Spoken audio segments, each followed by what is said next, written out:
Yo, yo, yo, what's good, people? You are now on season 2, episode 3 of Mental Health Mondays, the podcast, of course, with my co host, Kaka. Go. Got Mr. Kaka in the motherfucking building. And we got our special guest on, man. I don't think this nigga need no introduction, but you know what I'm saying. Richway, Tilla, what's the verb? How you feeling, Brody? What's the word, y'all, man? I'm feeling good, Joe. Appreciate y'all for having me on the show, man. And we appreciate you for accepting the invitation to come on the show. You feel me? We definitely appreciate that. So we gonna get into some things today. You know what I'm saying? It's probably go. I've been what you call that shit? I've been show prepping since like 2 o'clock. You know what I'm saying? I almost shared like a couple of tears. Like we're gonna talk about a lot of shit on here today. Like I done uploaded like a lot of videos. We ain't got a specific topic that we gonna talk about today, but I know some topics that's gonna come up is depression, suicide, grieving. I know the anniversary of your daughter being killed is coming up next week, right? On the 18th. Yeah, next week on the 18th. So it'll be a full year for that, man. So mentally this month, this week, last week, man, you been feeling mentally? I ain't gonna lie, it's crazy. My therapist just reached out to me today, asked the same question. But I've been down though, low key though. Like all March and April. Like I ain't gonna lie, I've been like real down and shit like that. Facts, man. And have that been because you know it's the day approaching, you know what I'm saying, of the incident that happened? Yeah, no lie. It's definitely because of that, and just like overall, like where reality really setting in. Like you know what I'm saying? Yeah. It get harder before it get easier. That's for real. So low key, I'm still in the fresh beginning stage of grief. So yeah, like my mental been kind of messed up these last 2 months though. Like so. I bet. Dirty Eagle, You how know, you been feeling, dog? man, personally, it's weird. Like we had the PTSD episode and last week, and Last week. yeah, a lot of times, we go through personal things and we don't realize it's living life, man, and encountering so many negative things that happen to us and not getting the proper help that it does affect us mentally on a real deep level. And I started to think, I'm like, damn, it's a lot of shit that happened to me in my life. And I do battle like some PTSD from it. So I made a post about it and it helped a lot of people out. We tend, especially as black men, like we always discuss, we tend to like to hold everything in. And Facts. it feels like it's a sign of weakness when we express what we go through mentally. Like we're not supposed to go through Yeah. mentally, you know what I mean? And we bear the weight of the world on our shoulders for so long, and it's breaking us down. So I made this post, and I had a lot of people DMing me, thanking me for just being able to step out and express what I've gone through. A lot of people thank me because they went through some things personally that's similar to what I went through, and they don't have the courage to speak up on it.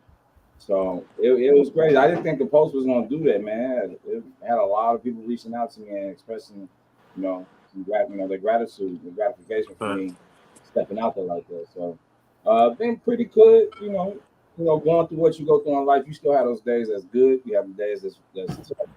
You know what I mean? But for the most part, man, this week has been pretty cool. I think me mentally, man, I've been going through it. I think the only thing that helped me mentally was being at the club yesterday, doing what I love to do. It's been like a little bit of depression, anxiety for a fact. You know what I'm saying? That's an everyday thing, having anxiety. So I've been trying to find ways to still cope with it, even after going through it all my life. Like I found one way to cope with it about like watching shit that I already watched before. But sometimes that shit starts to get boring. You feel me? Like you be like, man, I done seen this shit a million times. Like I know what's gonna happen. Like I missed it the last time, but now I know. You know what I'm saying? So like I done had moments where have you ever been like so fucking bored that you wanted to cry? Like Hell yeah, bored damn that every day. you like sitting there like man, like and like Saturday, like, I was really going through it, and I realized something, man. As much as I, as much as I like invite myself out, you know what I'm saying, to people, places, or to people events, as much as I extend myself to people, I don't feel that a lot of people do that to me in return. So like I feel left out and isolated. Like I know sometimes about going through depression and like going through anxiety, we sometimes isolate ourselves out for people, but it's for our better good. You know what I'm saying? But once you reach out to people and let them know why you being isolated, those same people that you just told, you know what I'm saying, why you isolated yourself from them, they turn around and isolate you from shit. And so like this weekend I realized that, and I felt some type of way. So like I had a conversation with one of my homies, and he like, man, what you doing tonight? I'm like, shit, I probably sit in the crib. He like, you ain't going to club, Bo? I'm like, nah, I don't go to clubs unless I'm getting paid. You know what I'm saying? Like I'm not for to walk in nobody else's club and pay an entry fee to get in because I'm like one of the top promoters in Chicago. So like I'm not doing that shit. And plus, the people that's over there and that be in these establishments, I worked with them in the past, and they're not somebody that I would like step into like their business and like support because I know what type of bullshit they be on. You know what I'm saying? So this weekend, like I said, like I felt very isolated to the point where I even had to hit up my co-host Dirty Eagle and was like, man, I'm bored as shit. I'm finna come over. actually, no, it's not what you said. You said you finna go to the club. I'm like, why? Yeah, so yeah, I'm finna go to the club. Let's chill at the crib. I was going to the club. He was like, we ain't doing the go. I'm like, all right, but I'm gonna just come over there. Went over there, I drunk all my worries away. Damn you. What was that tequila called? I don't know, it's a new one now, man. But yeah. So the Respirado stuff. Yeah, it was Respirado, but it was Kamados or something. It started with a C, right? Yeah, it just came out. It's just in Chicago. To this day, right? Yeah. To this day, that was Friday. To this day now, my stomach is still fucked up from that, and I'm staying the fuck away. I'm staying the fuck away from tequila. You know what I'm saying? So I got a little clip. You already know.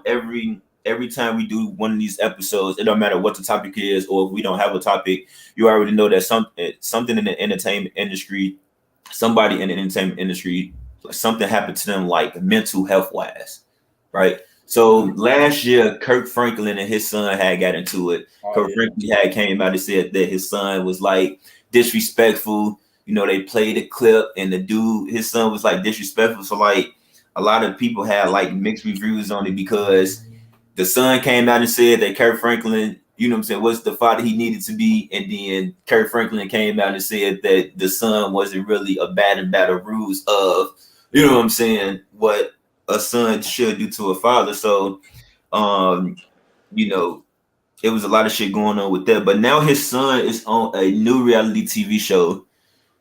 I'm shaking my head about it because it is a bad representation of the LGBTQ community as a whole, right? So like we already know we all heterosexual straight men up on here, right? But we see the backlash and shit that a lot of LGBTQ community people get, they all fighting, cursing at each other, stealing from each other and all that, man. So this reality TV show is called Bad Boys Club LA, which is originated from the Bad Girls Club, right? Bad Girls Club had 19 seasons. I know about Bad Girls Club because that's how I got my career started. You know what I'm saying? Once again, shout out to my girl Tilla from the Bad Girls Club. I was a fan page for her, so that's how I know about these things. So he up on the past episode was Sunday, and he basically like came out and said that like he felt alone and shit, and he basically opened up about his mental health, and this the clip right here. People realize that I really be alone, bro. I don't get no family time, so it's like it's a different kind of battle for me. It's not as cookie cut as it's presented. But that's just the way it is, and that's the water that I gotta swim through. I don't mind giving Gutter this moment to really tap in with me, because I definitely know about dark waters when it comes to dealing with parents.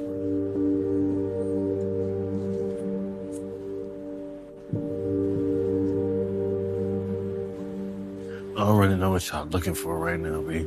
No, I mean, that's, you good? You okay? The fuck that's supposed to mean, bro? No, I'm just saying.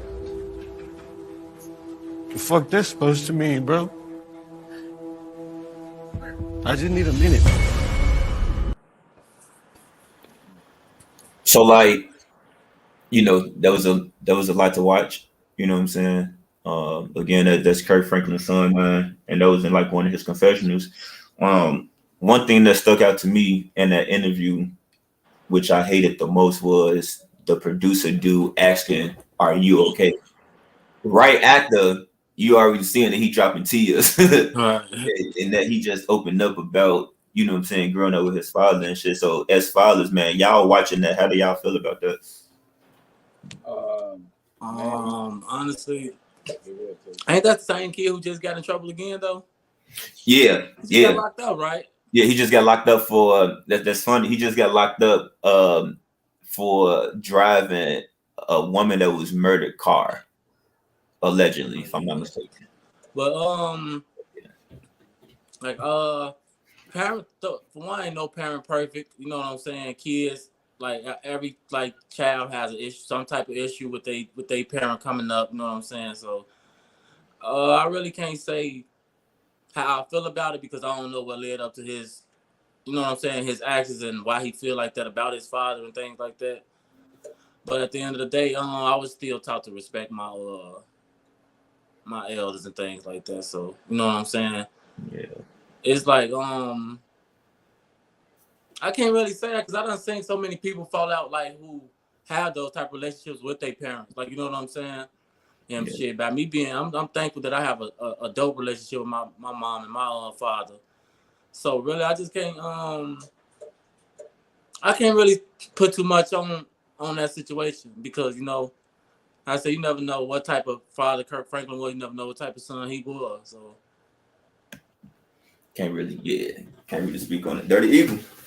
Well, personally, I was just going to say, personally, recently you opened up to me about something. You know what I'm saying? Do you kind of talk about it? Yeah. So my youngest son, man, I've had an up and down relationship with him. Some is me, some is his mama, and recently he admitted some of it was him. And when you have a blended family, it is extremely important to learn how to co-parent. Um, my son's mother, man, it's a lot of shit that she just was unhappy with life, and she would pouring that into our relationship.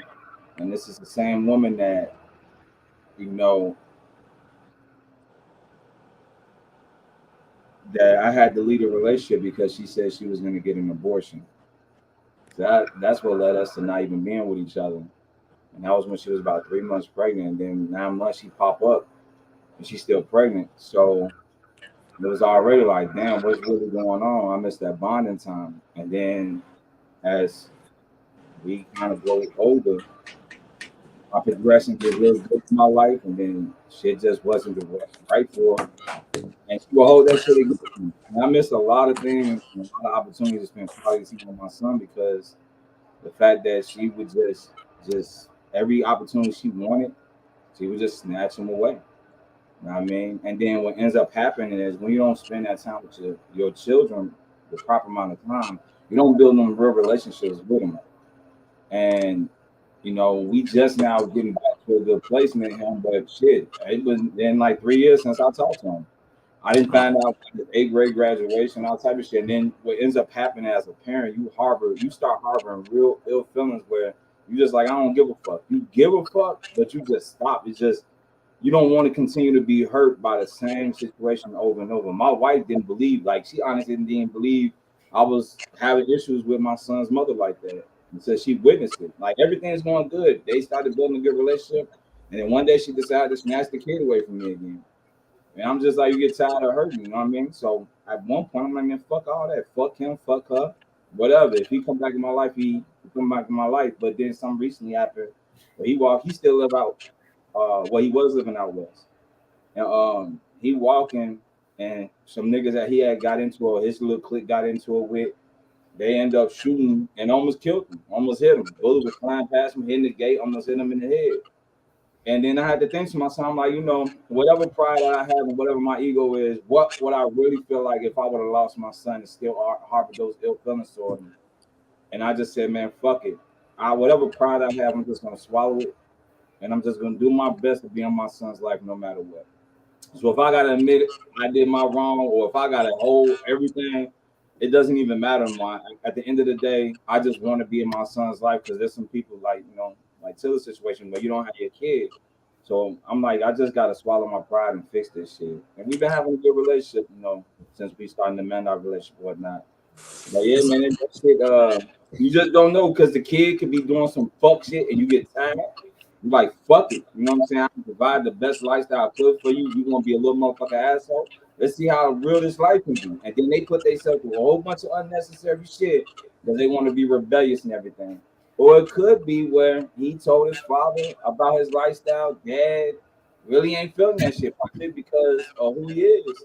And in agreement with that, and he's mentally or physically abused his son. We really don't fucking know the truth. You really don't know. Yeah. But it's a combination. I do know this though. Watching that video clip, the man he's going through a lot of pain. You can tell he's going through a lot. Yeah, he's going through a lot. And a lot of times when you're in a bad space, you don't think good. You make bad decisions because you can't process shit properly. You just in the moment. You feel me? You're not really thinking how this can affect you 6 months, a year from now. You're not thinking being on this TV show 10 years from now, you might want to change your whole lifestyle up. But now this shit is going to follow you for the rest of your life. It's going to keep popping back up. Now you got a case that you ride around in a murder person or potentially murder person's car, and they see how you wilding out on TV, bro. That shit shit affected. And you can never delete that shit. You feel me? It's not like you finna send a text and I ain't gonna do that. I ain't gonna do it. Yeah, once it's on the internet, it's on there. You know what I'm saying? So it could be a combination of things. I just do know that watching that video clip, the man, he's going through a lot of pain. He's going through a hell of a lot. And I think you just said something that a lot of people don't realize because, like, I just had to look at my phone real quick. Like you said something that a lot of people don't realize because it's like you on a big ass platform now because I didn't even know. I swear to God, I didn't know this nigga Kurt Franklin had a son until that incident happened. Right? Because I didn't know either until the first time he came out. You know what I'm saying? I know he had a son. So like, then when I seen that he was on this show, and then that story, that clip was just posted yesterday or Saturday. It was just posted yesterday night. The fucking report about him and the woman car, that shit happened like this morning. Yeah. So it's like right after a motherfucker feeling sorry for you about watching the Bad Boys Club, they now looking at this situation and like, is the shit that your daddy was saying was true? Right. Like, how did you end up with this dead woman car? Like, like it's no laughing matter, but it's weird, man. This shit real weird, right? And so another story, man. We're gonna go on commercial break. After that, we're gonna talk about Key Glock finally coming out, man, to talk about Young Dolph's passing, man. Because since Young Dolph got killed, we ain't really been hearing too much from Key Glock. You know what I'm saying? It's been very silent, man. And like a lot of people don't understand. A lot of people don't understand that grieving process. You know what I'm saying? Like a lot of people want to rush that grieving process and think that you're just supposed to talk right out the gate, but you know what I'm saying? Shit don't really be that easy, man. So we're gonna take a quick little commercial break, man. And after that, we're gonna get right back into this Mental Health Mondays, the podcast, episode 3, season 2, with my co-host Kaka, man, and our special guest, Richway, Tilla. Let's get it.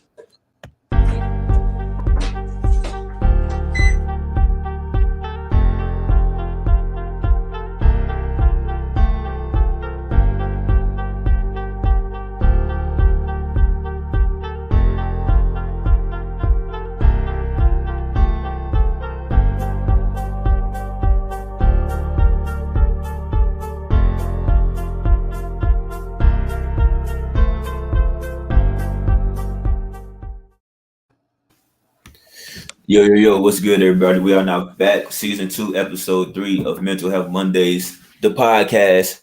Before we get into our next, story, man, Dirty Eagle, we got something that we've been talking about, that's about to be in the works. I don't know if y'all can see it right there. That's in the back.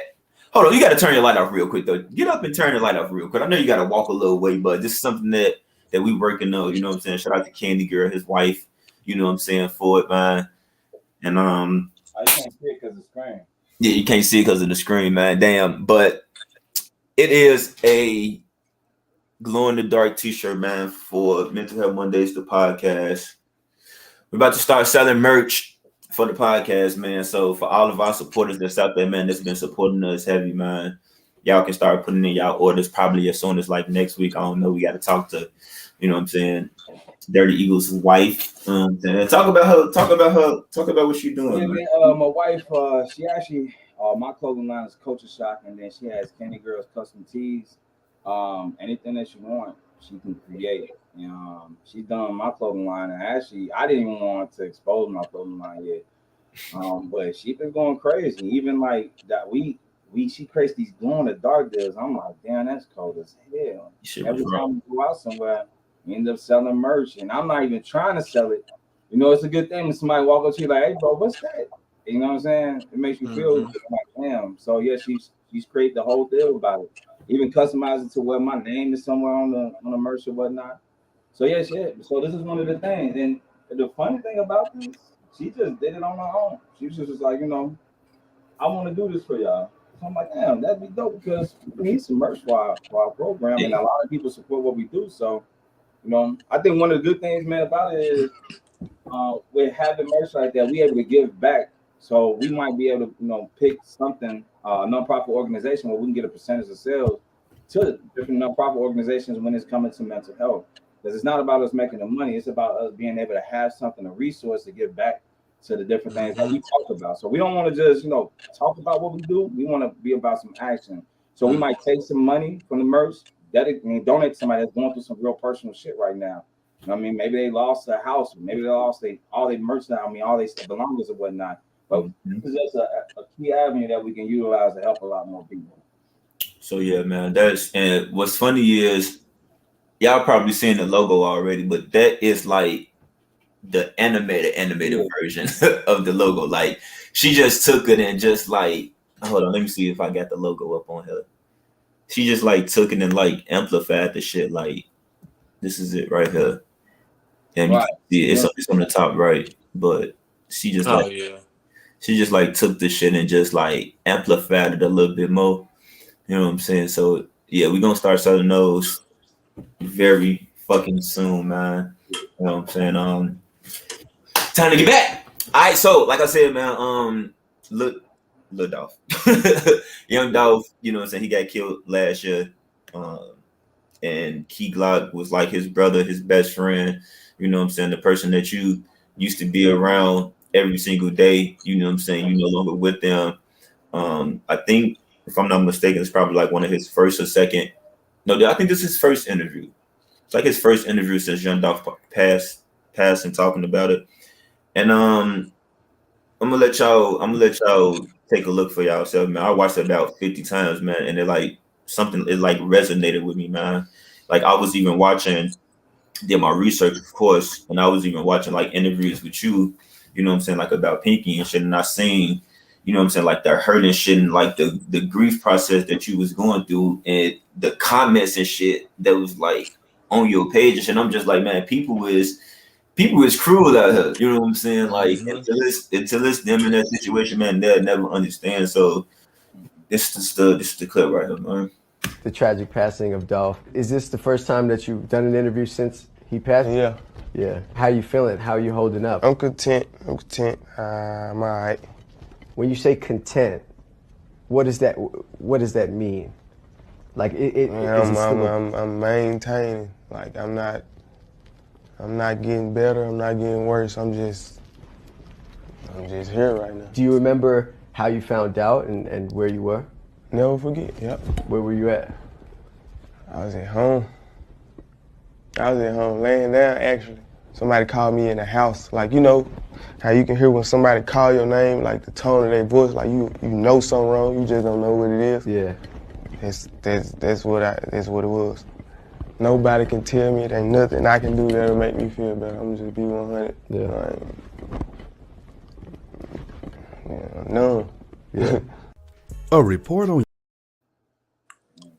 All right, so we know what I'm saying, we back. So like I said, like that was his first interview since, you know what I'm saying, like the Young Dolph Passion and shit, man. Y'all watching this shit, like again, like till I know you lost your daughter, y'all was like very close, but like have you ever lost anybody else that you was like that close with, that you kind of felt the same way that, you know what I'm saying, that Key Glock felt? No, I ain't gonna lie. I lost friends to the streets, but like I ain't like losing my daughter. That was like that was totally different. Yeah, Like no, that's I ain't different. never felt. Actually, to be honest, losing my daughter actually showed me like how vulnerable and shit I actually am. It actually opened up everything, like how I really felt about losing my homies. Like I ain't feel none of that really until I lost my daughter, because it was all street stuff. You know, when you in the streets and you lose friends to the streets, that's what we sign up for. So we never grieve over that type of stuff. You know what I'm saying? We just constantly go back and forth, tit for tat, game banging with each other. So once I lost my daughter, it actually gave me time to sit back and really think like how I was living, think about how I was living, the people I lost. You know what I'm saying? Like what's really love, stuff like that was what I learned when I lost my daughter. So I ain't never really lost nobody like that. Like I can't even lie. Like that's somebody I created. You know what I'm saying? So Facts. They're legal, man. What's up? Hell yeah. I lost some really close people this year. Um, One of my friends I've known since I was 5. People legit thought we was cousins, and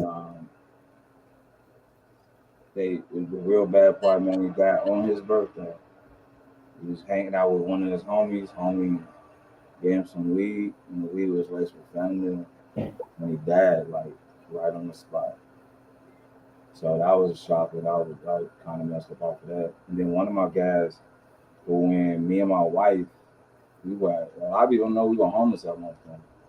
Like still that we were not like homeless to what we living in the streets, but we were bouncing from hotel to hotel. And a good friend of mine, he found out. And he got mad. He was like, "Bro, what are you doing? Why you ain't just ask?" And you know how we are with prideful. I muscle through this with the family. And you know, it's me and my wife. We got 4 kids, but 3 kids that stay with us. So we all in the hotel. And he let me stay with him, man. So I was able to get enough money to get a crib. And he just died recently from COVID. You know, so you take these losses from people that are just they're more than just friends. You know what I mean? They become like your family. Yeah. Losing it really takes a toll on you. And you know, it's things that like those things you don't want to talk about. I swear, like you know, a friend I've known since I was 5. I just shut it out. I try my best not to think about it because it just fuck you up and you relive the moment of seeing them in the casket like that. When my homie died, when I went to the funeral for the one who had COVID, and he passed away. I couldn't go up to the casket. You know what I'm saying? They were having people go and speak and everything. It just really affected me to the point where I didn't even want to see him in a casket. I just want to remember the last time I remembered him. I mean, you know, you close when your daughter, this daughter is dating this dude. She away at college and she come back and he bring the daughter to the crib with the guy, so you can talk to him like you big uncle. You know what I mean? You know, because when they look, the kids look at you like you uncle, and they bring in their boyfriends over to meet you, so they know like, hey, that's my uncle. He don't fuck around. You know, that's how close we are as friends. So yeah, man, I lost some, especially this particular year, man. I lost some really real close people that fucked me up. Okay, I'm just over here like quiet now, just like looking at shit, man, because I'm an Aries. We emotional like a motherfucker. So like just hearing this shit is just, you know, making me a little bit emotional because like I don't got like homies like that. You know what I'm saying? That like passed away. Of course, like my homies passed away like 2 or 3 years from COVID. You know what I'm saying? But I wasn't really that too fucked up over about it because like we just got back like cool to like being friends. You know what I'm saying? Because the nigga did some fucked up shit. But like I'm always forgiving motherfuckers. You know what I'm saying? Because I got like a big ass heart, and I noticed that forgiveness is not for the other person. Forgiveness is for you. You know what I'm saying? So like I always say like I forgive you, but like we'll never go back. you know what I'm saying, to having that same friendship that we had like that. But if something was to ever happen to you, you know what I'm saying, because we was close at once upon a time, you know what I'm saying, we was close, but you know what I'm saying, when he passed away, like we weren't really that close. And I also have other homies that has lost like somebody like that to gun violence. I just want to give like a quick shout out, you know what I'm saying, and send a quick praise and condolences to my twin, kind of like my best friend, man, King Pryor. You know what I'm saying? This month is his sister got killed, I think like 2 or 3 years ago, if I'm not mistaken. His close cousin got killed last year. And like, man, he been going through it. You know what I'm saying? Like he really been going through it, man. And just me knowing him as a person, we both Aries, his birthday like 2 days after marriage and shit. So just me knowing how both his relationship was with his sister and his relationship with his cousin, man, it was like real big. It was real big relationships, man. So like seeing him going through this shit, like I sent him a text the other day. Like it was just like, you know what I'm saying, bro, I love you. You know what I'm saying? I know the month of April was like bad for you, man, but I'm here for you. Genuinely here for you. Cause like you got people that text you and be like, I'm here for you, I'm here for you. But after that text message, like you never fucking hear from them again. Mm-hmm. So it's just like, how you here for me, but you not here for me? You know what I'm saying? So I just want to give a quick, again, prayers and condolences, you know what I'm saying, to Sis and Cuzzo, man. You know what I'm saying? Aries gang, we always Aries. That's crazy. Like we always Aries. I think that's why we got along so good. Cause like when you friends and like when you cool with motherfuckers that you the same sign, it's kind of like all y'all act just alike. So can't nobody really, you know, like tear y'all apart and shit like that, man. And so, you know what I'm saying? Dirty Eagle know who King Pryor is. You know what I'm saying? He know how King Pryor move, man. So it's the funny thing about dude. So I got a good memory that it was crazy at the time. So we did the radio show. Me and my wife had a radio show, and King Pryor was one of the first people we interviewed. And the dude who passed, that was his real close friend. He was so excited, Turned up. I mean, so excited about King Pryor being on this interview, he couldn't contain himself. He was loud as hell. The engineer in the background, he like, bro, you gotta chill. It was to the point where they had to kick him out the studio because we couldn't do the interview. We was so damn loud. And so, you know, he was like, cool, I'm gone. Like, you know how niggas be like, I've been kicked out of better places. Hey, that's an Aries favorite line. I done been kicked out of better places. He got his look at his jacket. He stood in the hallway till he was done interviewing. And come to find out, one of my brother's best friends, that's actually their cousin. I just never met him. My brother found out he passed. My brother was hurt. You know what I mean? Then Tim, which is my brother's best friend's father, he called me after the interview. He was like, man, you know my nephew? I'm like, hell no, that's your nephew. He was like, yeah, I've known King Pryor. He called him his real name. He was like, I've known him for years. Yeah. It's a small world, man. But yeah, dude was a fool, like a for real fool, man. And he just, the love that he had that King Pryor was getting out there and how he supported music, that's real. Because when you do this music shit, it's hard to have real things. Yeah. Yeah. Hey, I remember that interview. Like after you told me that shit was funny as hell. Like I knew that's how it was, man. Cause like that nigga do be turned up, man. Like every time we go out, like that nigga be turned up, man. So you know what I'm saying? Definitely rest in peace to him, man. And so we gonna switch gears. The reason why we're here, man, you know what I'm saying? My boy Richway Tilla, man. Last year around April 8th, it was on April 18th, right? Yeah. Did he get close? Yeah, April 18th. His 7-year-old daughter was, killed in McDonald's parking lot. I know y'all seen the headlines, y'all seen all the news, you know what I'm saying, man. And again, I just want to thank you for taking the time out to let us interview up on here, you know what I'm saying, on such a hard notice, man. Like I know I've been following your journey, you know what I'm saying, since then, man. I want to give a different outlook. I want to give a different take on what social media, the type of person that social media painted you out to be before and after your daughter passed, man. So again, I just want to, thank you for being up on here, man, and accepting me and my co-host Dirty Eagle invite, man. We definitely appreciate you, man. So we gonna get into that, man. I don't even really know where to start because I don't want to get emotional, man. But What mentally, not this past month, these past 2 months, but since that has happened, how has your life changed since that incident happened? Because I know, like, was it 2 or 3 years ago? I know you were shot like a year or two before that, and Yeah. then now that happened again. So like, let us know about that. How you feeling? Uh, about okay, so like about the lifestyle I was living. Like when it was just me getting like affected, you know what I'm saying? I was cool because that's just the mentality that we have, like when we sign up for the street. So when it's just me getting shot and things like that, like I really didn't understand it. You know what I'm saying? Because I didn't understand my purpose. But it's like now after my daughter, it's like I understand life like to the fullest. I understand my purpose. I understand what I was supposed to be doing. So it was like, that's fucking me up. Like I ain't gonna lie. Like I said, I done lost multiple friends, but to the stuff that we signed up for. But like once I lost my daughter to gun violence, like those dreams, those things, like you can't get up out your head. Like now you stuck with like you really understanding that you got anxiety, that you got PTSD, that you actually is dealing with mental health illnesses and things like that. That losing my baby just woke me up to real life situations about like how Black people live in our mentality, how we not taking care of our mental health, and like, you know what I'm saying. So like it really Yeah, messed me up overall though. My daughter, like I have anxiety attacks, panic attacks in my sleep, while I wake up choking and sweating. You know what I'm saying? Just reliving that moment, and it's like I've never experienced this.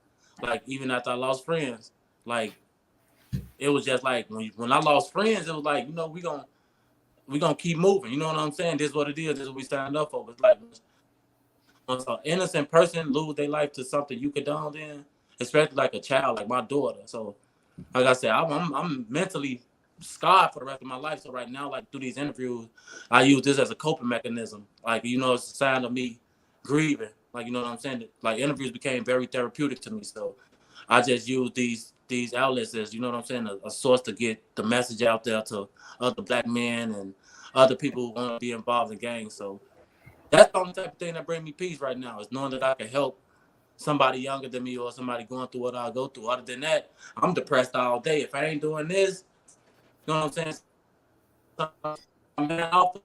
I'm stuck in my thoughts. so I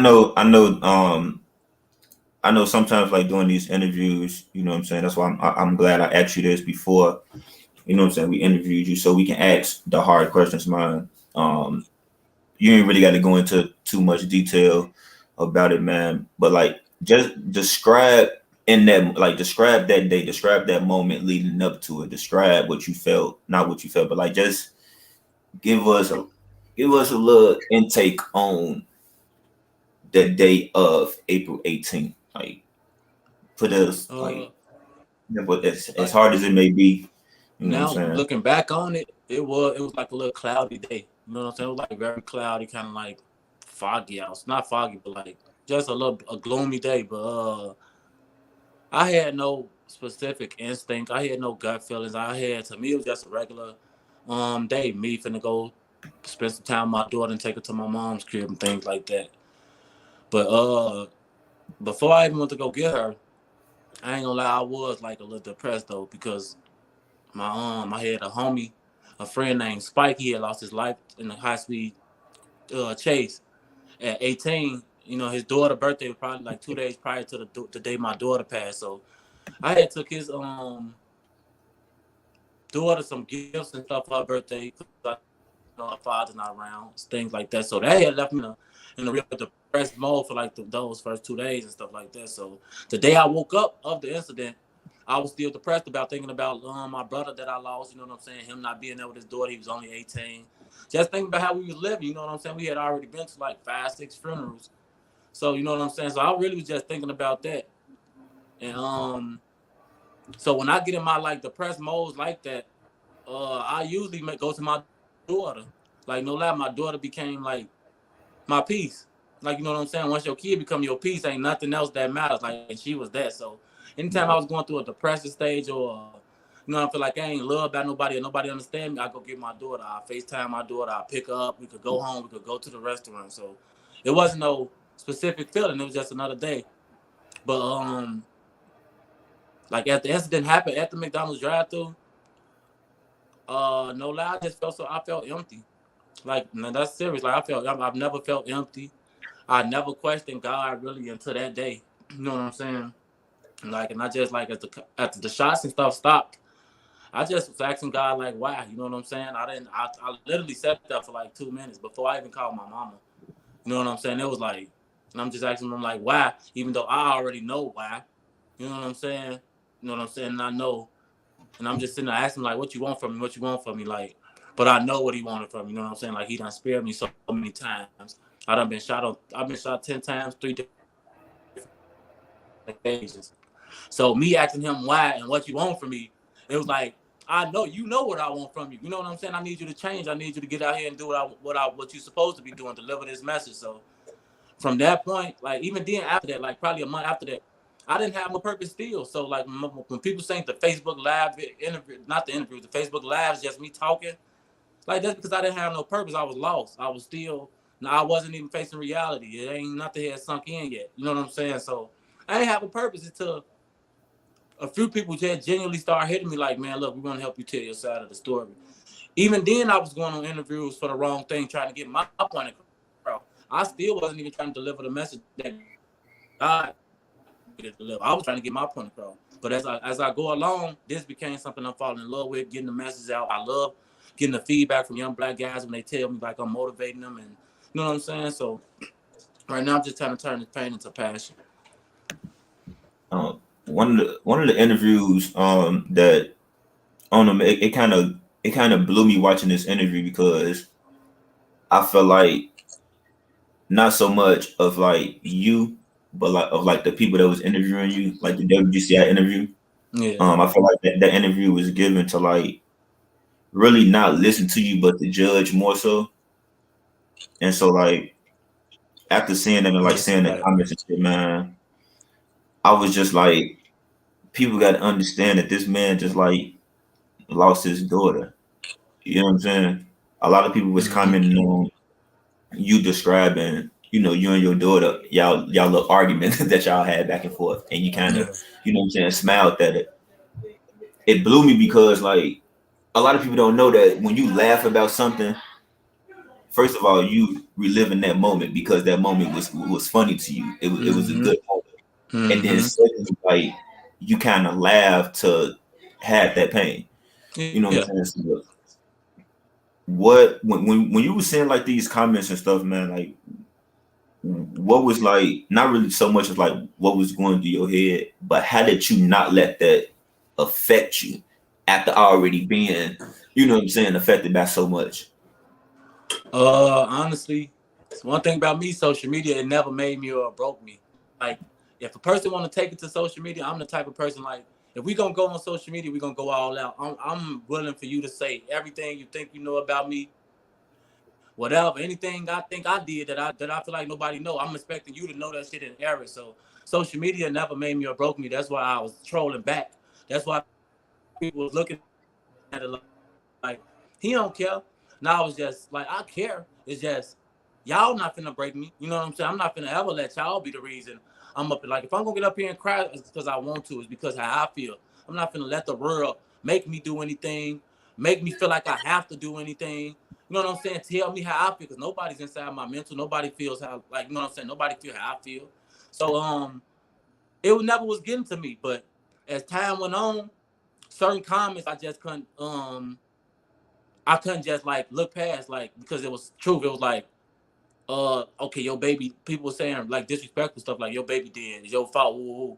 Like down the line, that stuff started hurting me. So I had to get off the internet, you know what I'm saying, and stop paying attention to the negativity, because it was taking me back into a place which leads me to arguing with trolls online and things like that, you know what I'm saying? So after so many people telling me like, man, Joe, look, just, you know what I'm saying, what's understood ain't got to be explained, just fall back off of it, you know what I'm saying? So I just stopped feeding into the negativity. Like, you know what I'm saying? At first, when it first happened, I thought the whole world was against me.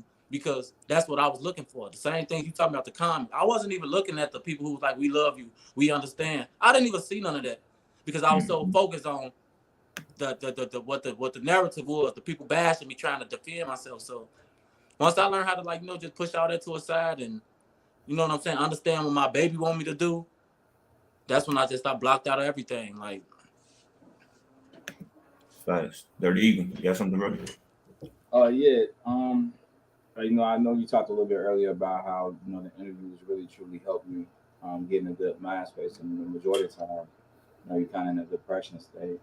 You know, outside of doing interviews, are there any things that you do to put yourself in a more positive state when you start thinking about your daughter and your daughter not being here? Like, do you go back to looking at the videos? Do you just reminisce on good times? You know, what are some of the things that you do? Because there's some people out here that you know, like your situation, have lost their children to violence, or just lost their children, period, and they're no longer here, and they don't have those coping mechanisms. They don't really know. You know, there's no point. There's no time frame in grieving. I mean, you could have had a baby that you lost to a miscarriage, but you carried that baby, and that's still your child. yeah. You know, are there any things that you do to put yourself in a more positive state when, you know, you get to thinking about it? Yeah, honestly, just recently, probably like last week, I questioned myself about like where I get my strength from. Like, but I be knowing to be my daughter, because when I'm weak, like, even if I ain't even got to go through our whole photo album, because I got boards and pictures hanging in my room of my daughter. So like, anytime I open my eyes, my purpose right there, my reminder, like, this why I'm why you got to keep going. You can't get weak, you know what I'm saying? So yeah, I look at her picture. All it takes for me to look at one picture. You know what I'm saying? Like, I could sit there and cry. Like, I cry a lot. But it's like, okay, once you done crying, it's right back to, you know what I'm saying, the purpose. So, and there's nothing wrong with crying. That's why I had to understand, like, crying and all those things that men think make them weak, it's okay to do. That's a part of grieving. That's how you gonna get over that step. You know what I'm saying? You have to cry. You have to laugh. And like, we'll go back to what he was saying. A lot of people, like, when I'm not crying, I'm literally watching stand-up comedy, like, all day. Everybody know that laughter is the key to the heart. Like, you know what I'm saying? Like, it's good for the soul to laugh. So of course I'm gonna laugh, like you say. Like, just thinking about it, you'll be like, man, nobody knows the good moments outside of the bad moment that happened. The argument, what you're talking about, that was a great moment. Like, that's me and my daughter. It's not an argument. It's just my daughter being my spoil. She want to control everything. So when I think about that, I smile. You know what I'm saying? Like, man, she was controlling. Like, you know what I'm saying? So, but yeah, she just keeps me going. Like, her pictures, her videos, it hurts to watch them, but they so motivational. Like, because I'm human, you know what I'm saying? Like, I have my thoughts. I have my days where I just want to give up, where I just want to quit. But then it's like her voice and her face is like, no, we can't. This what we at right now. You know what I'm saying? We got a lot more work to do, because there's a lot of other people out there that need to hear this story, and you know what I'm saying? Other fathers who need to hear this so they could think about how they actually living and things like that. All right, so I definitely, again, I seen the videos. You know what I'm saying? I got a couple of videos that I'm about to play in a few minutes, man. But I think TikTok is like the new thing for kids, because like even my 3-year-old nephew be like on TikTok. Like I hate TikTok now, because like I keep hearing the same thing like over and over again. Like, my nephew will legit play the same thing. It's like a reoccurring thing, like every damn 30 seconds. Other than I'm just like, oh shit, and then the shit gets stuck in your head. The shit gets stuck in your head to where you just like, fucking, I'm gonna make me a TikTok. And the video that I got, it's the video, I think she was doing the Savage Dance, and you just walked in and she stopped. Usually times your kids will stop, like when they see you in the video, they'll stop. But she wasn't scared. So like, I'm about to play two videos. I'm about to play that video, and then she was doing another thing. But this shit, so I kind of see like what type of child she was, man. Here you go. Savage, yeah. Classy, bougie, ratchet, yeah. Sassy, moody, nasty, yeah. Acting stupid, what's happening? What's happening? I'm a savage, yeah. Like our mom. I did.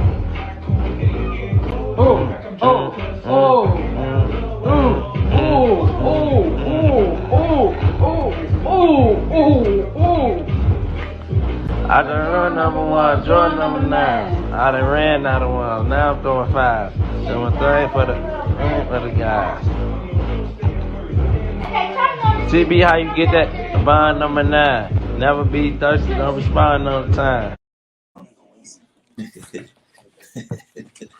Hey, she low key reminds me of my co-host Dirty Eagle daughter Casey.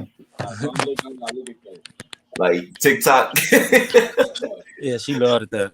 TikTok. So outside of the TikToks, kind of give a little bit description of how she was as a child, like, you know what I'm saying. I ain't gonna lie, as a baby, she was mean. Like, she ain't smile, she ain't talk. She only talked to me. Like, people used to think I used to be lying when I say she knew how to talk because she never talked. Like, but she have a whole conversation with me though, and it was like Donkey off Shrek. Like, when, like, he wouldn't talk when I like, look, he talked. That's how it was when she was a baby. Like, she don't talk. But as she got older, she just started like reminding me of me. Like, you know what I'm saying, being goofy. Like, you know what I'm saying, dance. She was into so many things like makeup. She loved TikTok. She loved my music. She probably my biggest fan. Man. She just was like a very outspoken girl. Like, no lie, she was a leader. For all her she the youngest out of her brothers and sisters, but she was the spokesperson for all of them though. Like, if they needed anything to get done, they gonna go through Pinky. Pinky called out daddy. Same way I was with my sisters when I was a little kid. Like, Delisha asked, I used to tell my sister, Delisha asked my mama woo because she bought me and my sister some shoes. And you know what I'm saying? Yeah. That's how they was with my daughter. So she definitely like a leader. That's crazy, man. And yeah, I seen like from the last video, man. You was like, somebody was like, she didn't just like her mama. And you was like, nah, she didn't just like me. Like, that's me right there. Like, that shit, I don't know, man. I would never, until I have kids, man, I would never feel that pain of a child. But I do got a nephew, man, that I just love. Like, so deal. I'm surprised he ain't come. Like, I had to legit go in his room and tell him, like, look, Uncle Daddy is about to do his podcast. I don't want you, I can't have you coming up in the room. Give me a high five. But then, as you heard, Dirty Eagle, that was right before you heard him fighting the cartoons. He a ninja back there. Like, yeah, so like, hey, listen, man. So it's a question, man, that I want to ask you, because I think when you went live and when you said it, I think a lot of people, because again, like, I'm always trying to, you know, be like the devil's advocate. I'm always trying to be mindful of the space that a lot of people be in when they say certain, you know, things when they go live, or like just in like videos, period, man. It was a video where you said, I'm about to play the video right now. Give me 1 second. I think you said like you a slab for your homies, and you're a dad behind your homies and not your daughter. I think. Yeah. I'm gonna go ahead and play it, and then we just gonna talk about it. Here you go, right? Member's gonna understand that like a real member's gonna still be a real member. Like, put your baby before game. I'm not gonna die for my baby, bro. Like, I die for the guys. So like, we just heard that, you know what I'm saying? So just like kind of break it down into like what you really meant. Cause like, again, like, as being on social media and a lot of people hearing it, you know what I'm saying, they probably took it one way or misinterpreted what you were saying about when you said it. So like, kind of like break that ice and like what you really meant by that statement. Honestly, that video actually got chopped up. The whole live actually explains the video, but I meant, like, you know, that's not, I like, how can I explain it? Because I know the real, you got to be so specific with the real these days, bro. I meant that I'm gonna, like, basically just live for her. Like, I didn't say it like my guys is more important than her. I'm just saying, like, okay, with my guys, that's what we signed up for. So those usually the situations what you in. Like, you ride or die for your guys. You know what I'm saying? Mm-hmm. But like with my daughter, it was like I just want to live for her. Like, you know what I'm saying? Like, despite me saying I'm not finna die for my daughter, they cut out the part where I said I'm gonna live for my daughter. That came right after that sentence on that live. You know what I'm saying? So, and ever since then, like, I had a few bloggers go back. Some people who printed the story out that Richway Tilla says he's not gonna die for his daughter. Well, they doubled back and was like, we understand what you mean, because I had did songs about it in the beginning, like I'm finna live for my baby. I'm keep your name going. And that was always last year, April. I said, I'm finna live for you. And like once I developed that mentality, like I started accepting interviews, doing this, preaching about, you know what I'm saying? Black communities and gun violence in black communities and things like that. So like I'm just living for it. That's really what I meant. Like, you know what I'm saying? I couldn't let nobody determine how do I walk out my baby's legacy. My baby legacy wasn't gonna end in violence. You know what I'm saying? Me going out there and dying and sliding or possibly killing another child or another black man. I don't want that on my baby legacy. That's for a gang legacy. You know what I'm saying? You do all that for your guys. That's what I mean. You die for your guys. Yeah. Facts, like you don't go back and forth for no child. Like, you know what I'm saying? It shouldn't be no back and forth killing over no child. Like, no argument, justice gets served and you move on. You know what I'm saying? All right, but thanks for clearing that up, man. Because again, like I knew, like how you just explained it, I kind of knew that's how you meant, and I already knew like that was just a 12-second clip. That was probably like a whole hour live, and social media love to chop things up, and like to the point where it's just like, oh, this person said this, but you don't know why this person said this. This person probably already explained this, but you explaining it now, man. But see, and another thing, I didn't know. I literally, bro, I'm fresh into the YouTube, bro. As much as I've been doing music, as much as I be on YouTube, I'm fresh into the blogging world. Like, this a whole nother world. Like, you know what I'm saying? It's a whole nother world outside of Instagram and Twitter, bro. The blogging world is different. So I had to learn. Like, you know what I'm saying? That's why I'm so cautious about what I say now, because I know how many people is got their eyes in my life and waiting for me to say something stupid or waiting for me to just say anything that basically said that I'm lying about everything that I'm doing right now. Yeah. So right now, like, that's why I don't go live no more. I don't talk, I don't troll no more. I just strictly do my interviews and, you know what I'm saying, stuff like that. Because I know I'll be on YouTube the next morning. All right, fact. So we right here again, season 2, episode 3 of Mental Health Mondays, the podcast with my co-host Dirty Eagle. You know what I'm saying, and our special guest Richway, Tilla, man. We're about to take another commercial break, and then we gonna dive deep back into, you know what I'm saying, this good interview, man. I just want to give a shout out to some of the people, some of the supporters, you know what I'm saying, that's in the comments right now. Liz, you know what I'm saying, she part of the Heat Check family. Shout out to you. Thea, hold on one second. Shout out to Thea, she part of the Heat Check family. She said that I don't know if you seen it earlier when it first popped up on the screen, but she said, sending you a hug, hope that it reaches you. I said. You know, so shout out to my ace, Michaela. You know what I'm saying? She said this is touching, sending love and prayers, man. So just a quick shout out to y'all, man. Like I said, we're gonna go on commercial break, and then we're gonna come back. All right. All right.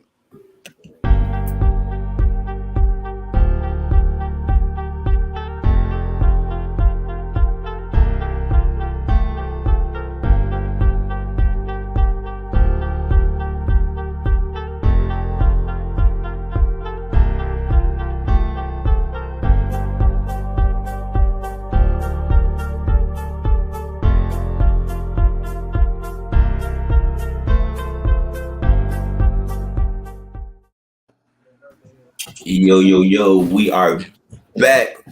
Mental Health Mondays, the podcast, season 2, episode 3. Of course, I got my co-host, you know what I'm saying, and we got our special guest, Richway, Tilla. You know what I'm saying, that's we are talking about, you know what I'm saying, his grieving process. You know what I'm saying, rest in peace to Pinky, man. She was such a light, man. Definitely a daddy's girl, a girl dad, man. So, you know, definitely a daddy's girl, man. We gonna dive deep back into that, man. So we talked about this song. You kind of, you know, alluded to the song or whatever. It was a song that you wrote about Pinky, man. It was called Pinky's Letter. Tell us a little bit about that before we play it, and then like bring us into it. It really was like just like a real life letter to her. Like, no lie, like things like what I wanted to tell. Like I always text her. Like every day we text, every day we FaceTime. So in the song, when I'm like, just want to text you and tell you thank you, and you know what I'm saying. Mm-hmm. And I meant that because even after the fact of me losing her, she changed my life. You know what I'm saying? Like, she changed my life when she was here and after. You know what I'm saying? So in the song, I'm like, I just want to text you and tell you thank you, things like that. And I was just basically clearing up rumors, like how people were saying I used my baby as a shield, stuff like that. But yeah, it's just I felt like that was the only way I could talk to her through a song. You know what I'm saying? Because I haven't been to her grave thing. I still haven't seen her since McDonald's. So I had just put something in her music to, you know what I'm saying, to talk to her. So, I mean, before we go into the song, I'm glad you just brought that up. Because again, it's a legend to me because I like to hear stuff from out the horse's mouth. So, did you attend the funeral? And then if you didn't, what was the reason for you? You know what I'm saying? Not attending the funeral. Like, I want to hear your take on that. You know, just No, I didn't. But it took me, bro. It took me literally all the way up to the funeral to actually make that decision, and that decision was made for the safety, and it was really made for my baby for one. Why I didn't go, because I know she wouldn't want me to go there and cause chaos, or even though it's not me, it was people that were waiting for me to come there to cause chaos. So, and like I could have been an asshole and an arrogant motherfucker and went and disrupted my baby funeral, but by me being a bigger person, I'm like, no, you know what? Y'all can have that because once the mother, you your mother's child. If the mama on bullshit, everybody on bullshit. Her mother was on bullshit. So I'm like, you know what? The odds against me in this situation, even though this is my daughter's funeral. But before I be the person there, like how all her uncles and everybody else was there, like causing chaos and shit. You like I wasn't gonna be that dude at my daughter's funeral. Like, you know what I'm saying? If anything, my baby gonna go in peace. Like, you know what I'm saying? Not with all that ruckus around. So as much as it hurt me, you know, even my mom, like, man, just don't go. You know what I'm saying? Because I know I love my baby, and I know I don't need a pastor, and I don't need 60 other people to verify and validate how good of a father that I was to my daughter. So, you know what I'm saying? I had created my own outlet, my own platform where I could remember this my baby the way I want to. Like, you know what I'm saying? And I applaud you for that, man, because like I just gained. Well, I've been gained it once I knew the reason why because I had did the research, but I just respect that because there's so many times we don't have seen so many times where it's a gang related shooting, like, or somebody was like very big in the community, and we have seen like funerals get shot up, people fighting at funerals and like shit like that. So just the fact that you knew how the reaction was going to be if you showed up and you decided not to go, like I really, you know what I'm saying, I really applaud you for that, man, because a lot of people don't do it. A lot of people would have took that arrogant and they pride would have got in their way, you know what I'm saying, of them being like, oh, I'm still gonna go, you know what I'm saying. You know, and that's what I was doing. Like, me not going shows is about the kids. It was more about my daughter. Like, me going, that mean it would have been me trying to prove to everybody who was saying, oh, he don't come, we gonna mess you up, woo, woo, woo. I'm not gonna prove nothing to y'all, but I would prove to my daughter that I'm gonna still act as if she's here. I'm not gonna act as everybody else, like everybody else acting ignorant as if she's not still looking down. To me, she still's watching my every move. So no, I'm not gonna go to your funeral and act crazy like everybody else. You know what I'm saying? I'm gonna still treat it as if you're here. Like, you know, so I'm gonna be the bigger person. Somebody gotta be the bigger person, and that's what she wants me to do. Otherwise, she puts the opportunities in front of me. Like the Steve Harvey, the drill, all this comes from my daughter.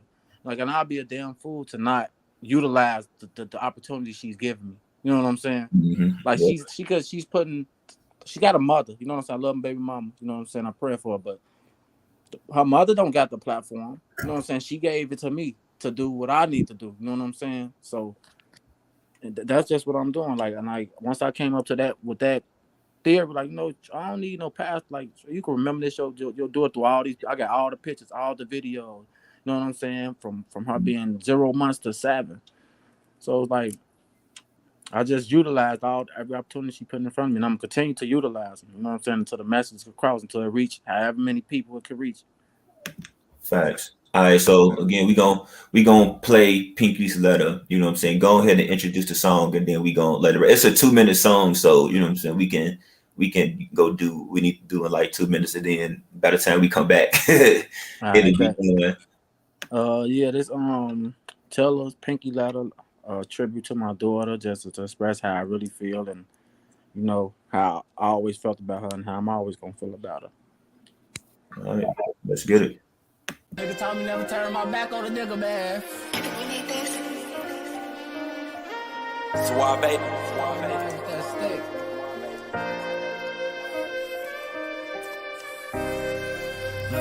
Love you, baby. Let's get it.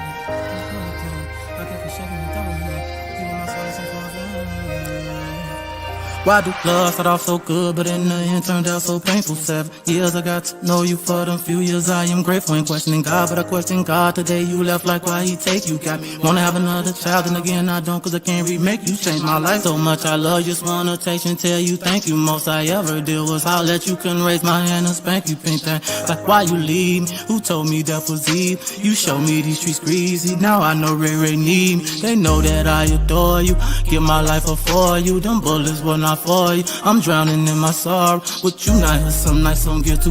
I see tomorrow, say I use you as a shield. They know that I'm your knight in armor, baby, that I'm sorry. Never thought my past would harm you, living in a world full of drama, trying to make peace with your mama. And yes, I walk by faith, by the end of the night I spend my karma, but I keep walking by faith. No weapon from against me shall prosper. Losing you made me a better man, but I can't replace you with medicine. My mind drifting to places they never been. I got people judging like they never sin.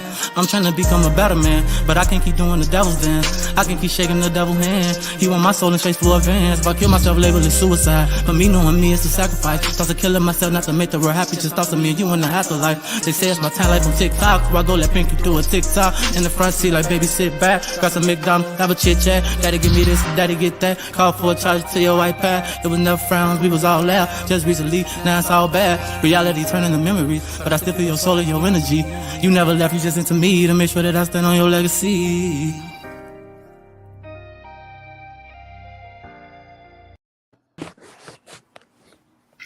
Wow, man. Wow. That was touching, man. I appreciate it, man. And that's like that's actually like my 10th or like 20th time listening to it, man. Cause like I appreciate it.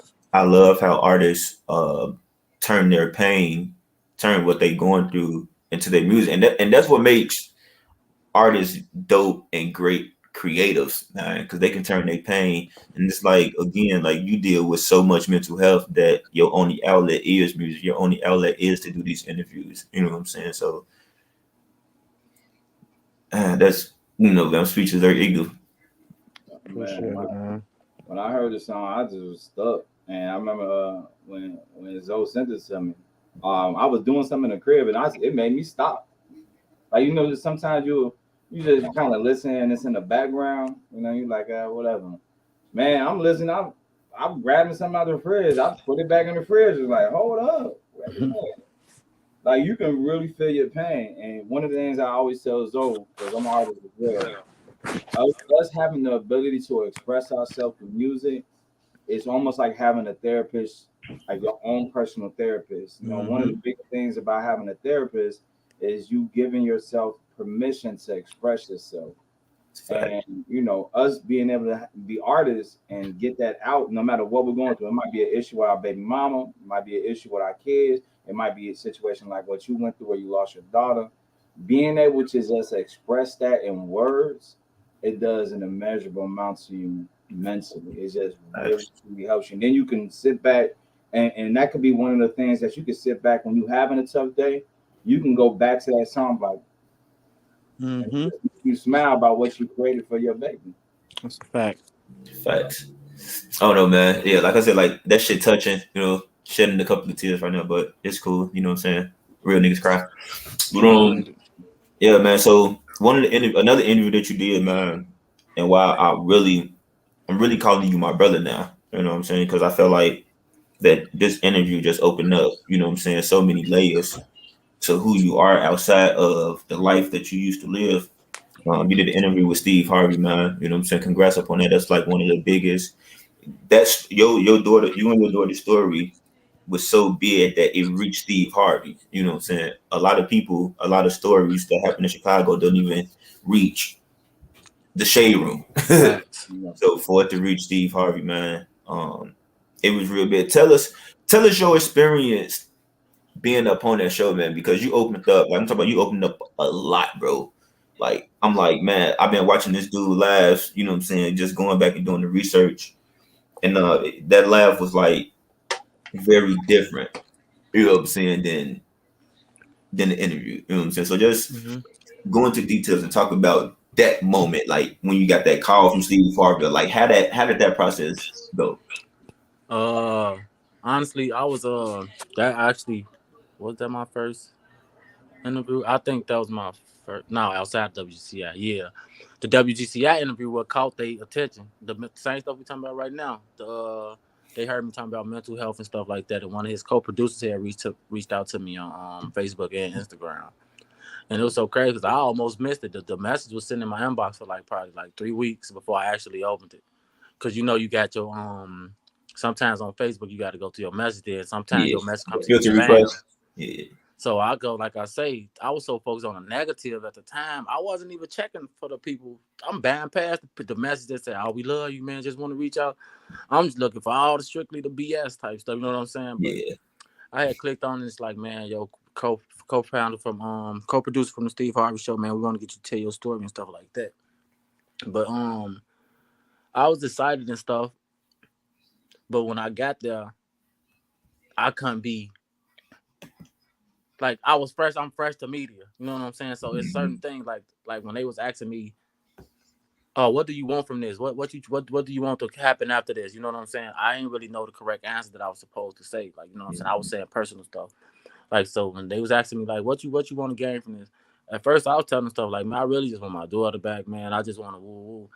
But whole time they wanted me to pursue this message. Like, you know what I'm saying? Now, speakers is you speaking to a guy who going through what you going through.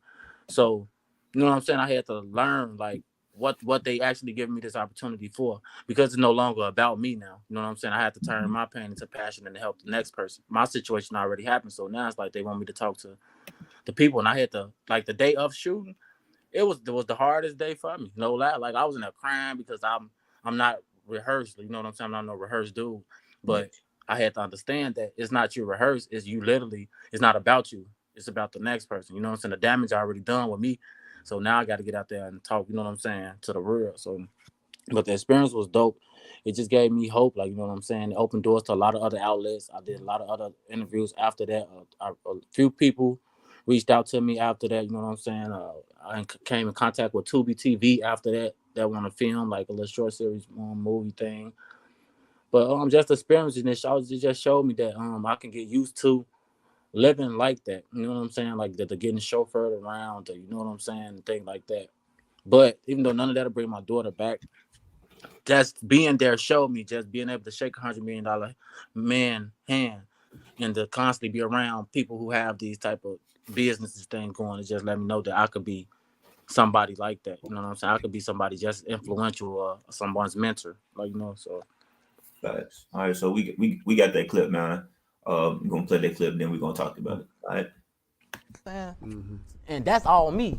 That's my fault. Everything that's going on is my fault. I take full accountability for everything. Wow. You know what I'm saying? For his grieving, my baby.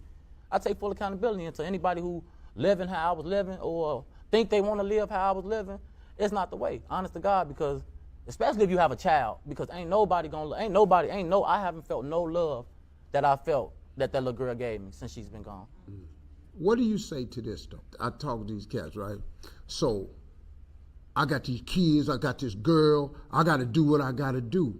See that I got to do what I got to do. That's a dangerous statement. Yeah. Mm-hmm. And that's a statement that permeates through the hood. Yeah. If we're going to change the narrative, we got to have more cats like you out here on the front line that's going to say the things you said. So what do we say to the cat that's out?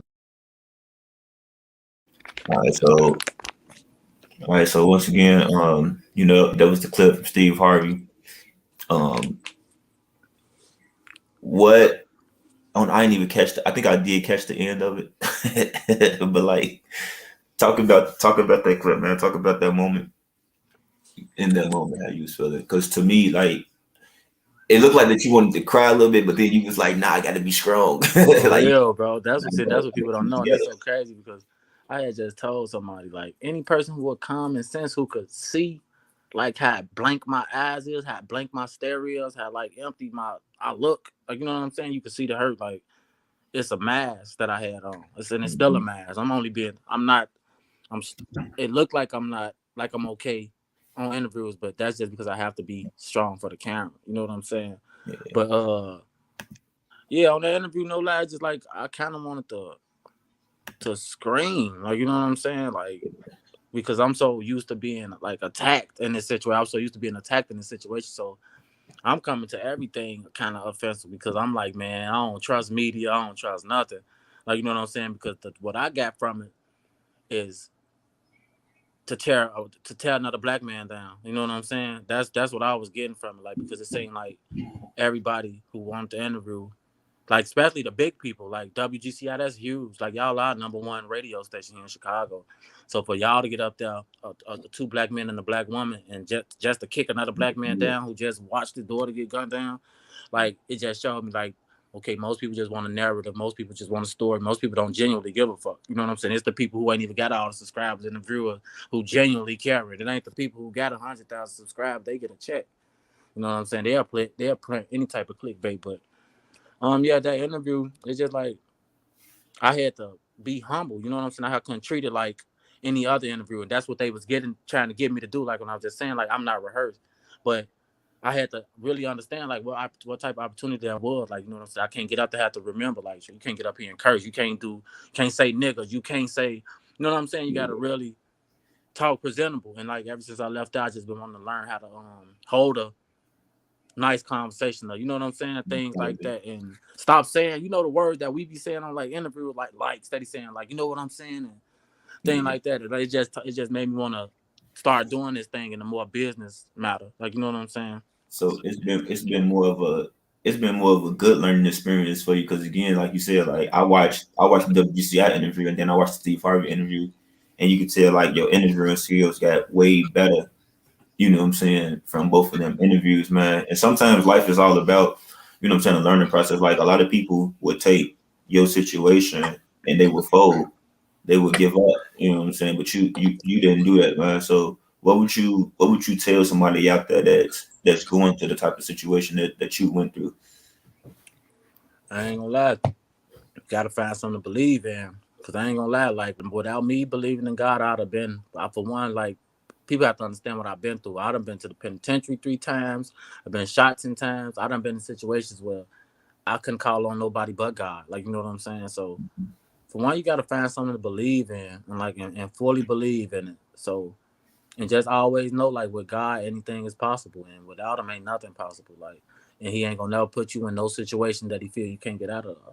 So in my situation, I just was walking with him, like I said, in the car the day that my daughter got killed. My first conversation was with God, and then my mama. I asked God why for like 2 minutes. You know what I'm saying? You know what I'm saying? And right the same time I'm asking him why, I got an answer. You know what I'm saying? You know why? You know what I'm saying? So just believe in God if you're going through these type of things. Just trust that it. I'm not gonna lie and say that it gets easier before it gets harder, because it definitely get harder before it get easier. But just trust in God, and if you did lose a child or someone who you know what I'm saying, but want you to do something better, just use them as your motivation. Like, you know what I'm saying? Like my daughter case, she won't want me down here still shooting at people and doing drive-bys. Like, she'll be looking like, Daddy, this what I just lost my life to. You still condoning, and that's stupid. You know what I'm saying? That mean this shit was for nothing. You know what I'm saying? That mean everything was for nothing if I'd have got back out here and condoning that lifestyle. Like my daughter, I ain't never finna make my daughter part of gang activity. You know what I'm saying? How everybody was like, oh, go slap for your daughter. No, I want to build something for children. So now, right now, what I'm doing with her legacy, I'm bringing awareness to every children. You know what I'm saying? Like, we got coloring books getting made with children who lost their lives in Chicago. Children from Dallas, the little 3-year-old. You know what I'm saying? We bringing awareness. Like, her statue's finna get unveiled in New York. I seen that. She got a statue, like a 6-foot statue, that's gonna get unveiled in New York on the 18th. And it's a symbol for children awareness. You know what I'm saying? Gun violence towards children. So, you know what I'm saying? Like I say, it became a bigger thing. Like, even at Steve Harvey, it became about me using my platform, because, like you say, kids die every day, but not everybody get the opportunity to tell a story and utilize their story. You know what I'm saying? So I'm just taking the time to make my baby situation about every baby situation who lost their life. You know what I'm saying? Because no parent should have to bury their child. And it's mothers out here who have not got justice, who still grieving. Like, and so when you talk about these children losing their lives and stuff like that, and I'm talking to the men now. This was selfish on our end because we get out here and condone this gang. Like, okay, if I die, I still have a grieving mother. I have a sister. I have other children. You know what I'm saying? And that's how we have to think. So right now, I'm just bringing awareness to the situation. Like, you know, so I want these mothers to get justice so they can at least start to grieve and heal properly. Because without no justice, you ain't gonna never grieve knowing your baby's children, your killer's still running out there on the loose. So right now, we just bring awareness to children gun violence. Like, make it safe for the kids to play outside again, and then we can worry about the gangs. You know what I'm saying? Right now, we gotta make it safe for kids. Facts. Did they ever find the killer? Yeah, everybody locked up. It's so crazy. Like, that's another reason why I had to utilize the opportunities my baby gave me, because it's been a year and her name's still ringing like it just happened yesterday. So that right there lets me know, you know what I'm saying? Like they use her for the poster child for kids gun violence in Chicago. Like anytime an article get printed here about children losing their life, she's gonna be the center because of her story. Not saying her life is more important than any child, because all these children is ours. You know what She I'm became saying? a staple though. But you know, for real, it was the narrative. She had a rapper daddy, a gang banger daddy, and the only reason it got that much attention because it was somebody to blame. You expect, and I'm black too. Facts. Oh, I go another ignorant ass black dude got us put this shit all over the news, put it on Real Star. So that's the only reason. But like my daddy told me, this situation gonna make you or break you. I had to literally get out here, put the full work in, go back on, do these interviews, clear up some of the things I said, and dig myself about that dark hole that I put myself in. Because like my daddy said, this situation was gonna either make me or break me. You know what I'm saying? So, and I had to make it make me instead of breaking me. Yeah, you know, it's ironic, man, because before we had one on break, I remember you was talking about trolling and how you calmed down. It was so crazy because I stole one of your posts and posted it, and I didn't even know you. My niece shared your post, and it was I got a drop on his flexing nigga. He got his PvP. Mm-hmm. It was funny as I was like, damn, that's catchy. I'm gonna steal that. I don't even steal that. And so I said, and then it was so crazy because like an hour, 2 hours after that happened was when all that stuff went down. And then, if I'm not mistaken, the dudes, this is the power of social media, if I'm right. The dudes kind of tricked on themselves on social media. It was a different post, and without necessarily saying they did it, they put themselves out there. Like they did. Piecing together the vehicle that, you know what I'm saying, that was used in the shooting and all that. I'm like, man, like these dudes literally just out here that wild that they did something so brazen in broad daylight. Then you talking about it on social media like it means nothing. Like you killing this baby absolutely means nothing to you. You gotta be a wholehearted person. But yeah, it's really crazy, like that whole dynamic how it all broke down. I know you was talking about you know, the things that are going on for you and for your daughter and stuff like that. Have you thought about starting like a nonprofit organization to honor her name and even further like your mission with helping children that have died due to gun violence? Yeah. Actually, yeah, that's actually my main goal. Like, that became kind of my passion, low key though. God that gave me a whole new purpose. Like, music used to be my passion, but like right now, my whole thing is like just helping kids. Like, you know what I'm saying? I want like community centers and things like that. I'm trying to get that type of stuff in like neighborhoods, not just where I'm from, everywhere. Like, you know what I'm saying? Because gun violence and kids and like people dying everywhere. And, like, so that's my main thing though. Yeah, like talking to kids and helping them get through their situations. Like, and right now I'm definitely working with a few nonprofit organizations, like Eat Chicago. Talk to a few people with women domestic groups and things like that. But due to Corona and stuff, you know, it's kind of hard to get out and this mass stuff. And 1 minute the thing uplifted, and 1 minute it ain't. That shit pushing people's stuff back, and you know what I'm saying. But I'm definitely looking forward to like getting out here and like doing these marches, you know what I'm saying? I'm in contact with a lot of people who hold no kids that marches and stuff like that. And like you say, sometimes it's more about it's more than just getting up on the internet and talking about it. You got to put the work in, and I'm ready to put the work in because I can do interviews all day and talk about it. But I also want people to see me out there giving out book bags, passing out school supplies. You know what I'm saying? Let them know that I'm for real. Like, you know what I'm saying? That it takes a village to raise a child. You know what I'm saying? And I know that for a fact. You definitely can see, like, between even the interview that you did on the WGTI to Steve Harvey, even to now, you can tell you've had an incredible amount of growth. Thanks. Even how you're verbalizing yourself, you know, when and what a lot of people don't use, and especially how WGTI tried to put a situation on you. It's when you're not used to being in a situation like that, it's extremely difficult to verbalize yourself properly. Mm-hmm. So they'll use things like you're live and say, you know, I'm a slide for my homies, but I want to slide for my dog. Like how use that worded or whatnot. But you know, you are a young dude from the streets. You just had your daughter killed right with you, with somebody tried to assassinate you. In your mind, shit, I don't really know how to even talk at this point. All I keep on is reliving this thing that happened, this memory, this nightmare that happened to me. I don't know how to verbalize that. And they think that you're supposed to be this professional that can say, you know what I mean? And that's a very difficult thing. So to know that your maturity, to see your maturity from when you originally had all this happen to you and having to verbalize and relive this moment over and over to where you're at right now, and you're comfortable not just reliving it, but actually expressing yourself because you know it's a bigger picture. So salute to you, bro. I really, truly, just sitting down and communicating with you, you really can see the growth you had in this past year. Hey, and I appreciate it.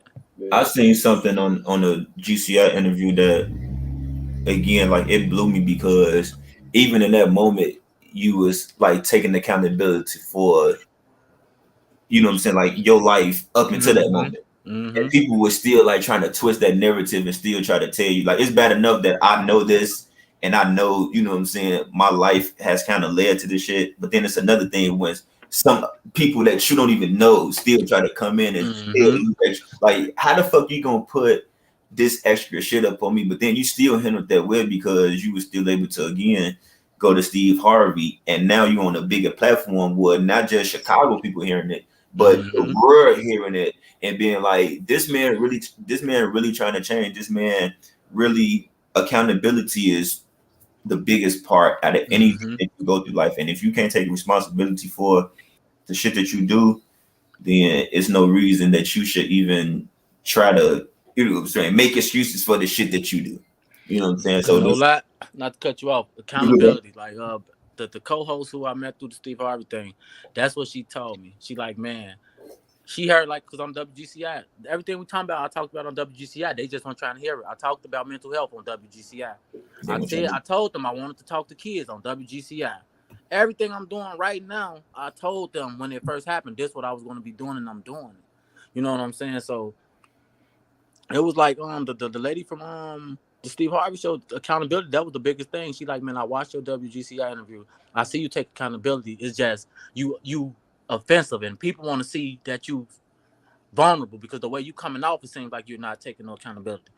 But you know what I'm saying? She just told me, like, stop being so offensive. You know what I'm saying? Like, because I was on the edge, like in the beginnings of all the interviews and the talkers and stuff, because I was already attacked previous to that. You know what I'm saying? So you had that wall up. You had that defense mechanism. Yeah, I had the wall up. So the lady, like, and then she was so genuine. That's why I believed her. Like, no, she like, look, because she heard everything. Everything outside of the gang life, all she heard was mental health, how I grew up. My daddy was in jail. She heard the important stuff. You know what I'm saying? Despite how it came out, see, the real comprehend the message because how it came out, how I was delivering it. I was angry. I was hollering. You know what I'm saying? But once she told me, she like, look, Joe, people can't feel for you because they feel like you don't feel anything. You know what I'm saying? Just off, you know what I'm saying? Like, man, ooh, it ain't my fault. Da, da, da. How y'all gonna blame me? Da, da, da. Like, you know, people want to see you take accountability. That's the first step. Facts. All right, so we're gonna go on commercial break. You know what I'm saying? After we come for a commercial break, we're gonna talk about the 4 most common mistakes people make when supporting somebody with depression, which actually push them away. You know what I'm saying? So Dirty Eagle, man. You know we got to go into commercial break. I had to keep this on here. I told you that this was going to be the Mental Health Monday podcast. You know, little song, man. It's You don't even know what song it is, do you? Take it. High Perseverance. Yes. So that's gonna take us into commercial break. After you come back, we're gonna be good. All right. This is season 2, episode 3 of Mental Health Mondays, the podcast. Your famous turned up host Zoto, of course, with my co-host Kaka, Dirty Eagle, and our special guest, Richway Tilla. Let's get it. This is not how the story ends. Keep the faith, persevere, my friend.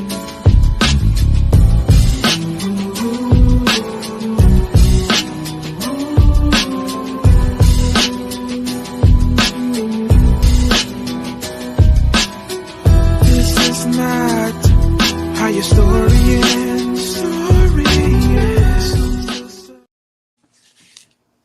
All right, let's go.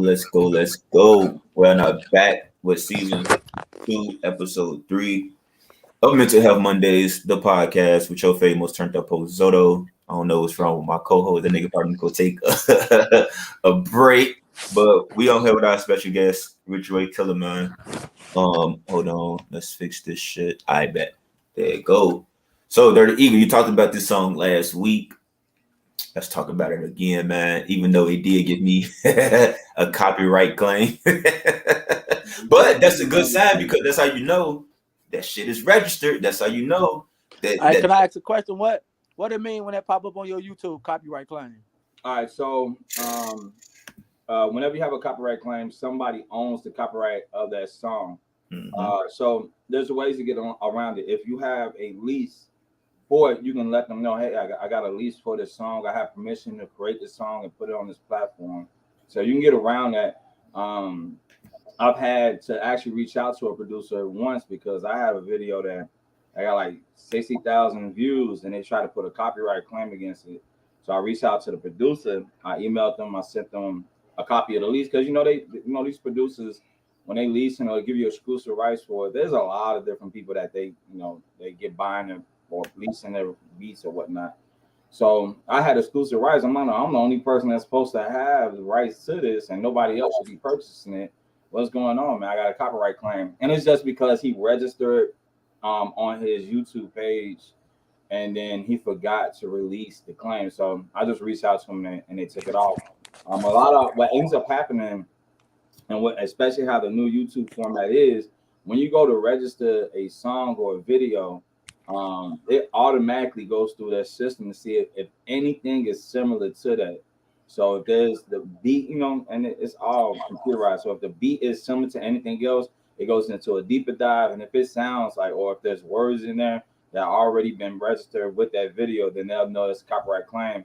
And it prevents a lot of people from just taking beats off of YouTube without paying the video. I mean, the person who originally put it up there.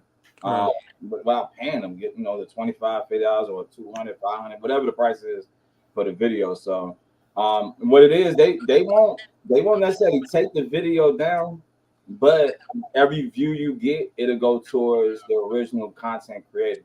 Mm-hmm. So one of the things I do, especially now when I'm releasing a video, I do what's called an ISRC code. So it's a code that you embed into the actual MP4 of the video. So if anybody takes my video out, I still get paid for it. So because some people do like countdowns. I was doing countdowns for top 5 music videos, and I would take a person's video and put it in the top 5. I'm giving them honor. They told me I can do it. I'm just not taking, but they gave me permission and authorization to do it. And I was getting copyright claims. They weren't holding against me, well, they'll ban my page. They're just telling me the original content creator is going to continue to get credit for. And if it does good and we doing ads, they'll get paid off of my stuff if they reach what they're supposed to do as far as having 1,000 subscribers and 4,000 watch hours. Mm-hmm. So that's all it means. Free game. Yeah. Definitely just learned something. Yeah, I know a lot of this about this music game, bro. I know a lot. That's when it's free game, man. So again, we're gonna get into the 4 most common mistakes people make when supporting somebody with depression, which again actually pushed them away. Like it's a certain way that you got to do it, right? If you're going through PTSD, if you're going through anxiety, if you're going through mental health, anything that's mental health, if you lost somebody, you got to be mindful of the shit that you say and do. The shit that we think is okay to say to people, it actually is not. It actually can push them over the edge to commit suicide, to go shoot this person, to, you know what I'm saying, not really take accountability for their actions. So number one is instantly entering problem solver mode when someone's open up about their struggle, which means without making space to listen, empathy, and connect with the others' lived experience. So again, we can go back to the WGCI interview, right? I think that, you know what I'm saying, they did the interview and their questions were more geared towards them not listening to understand, but listening to respond and comprehend.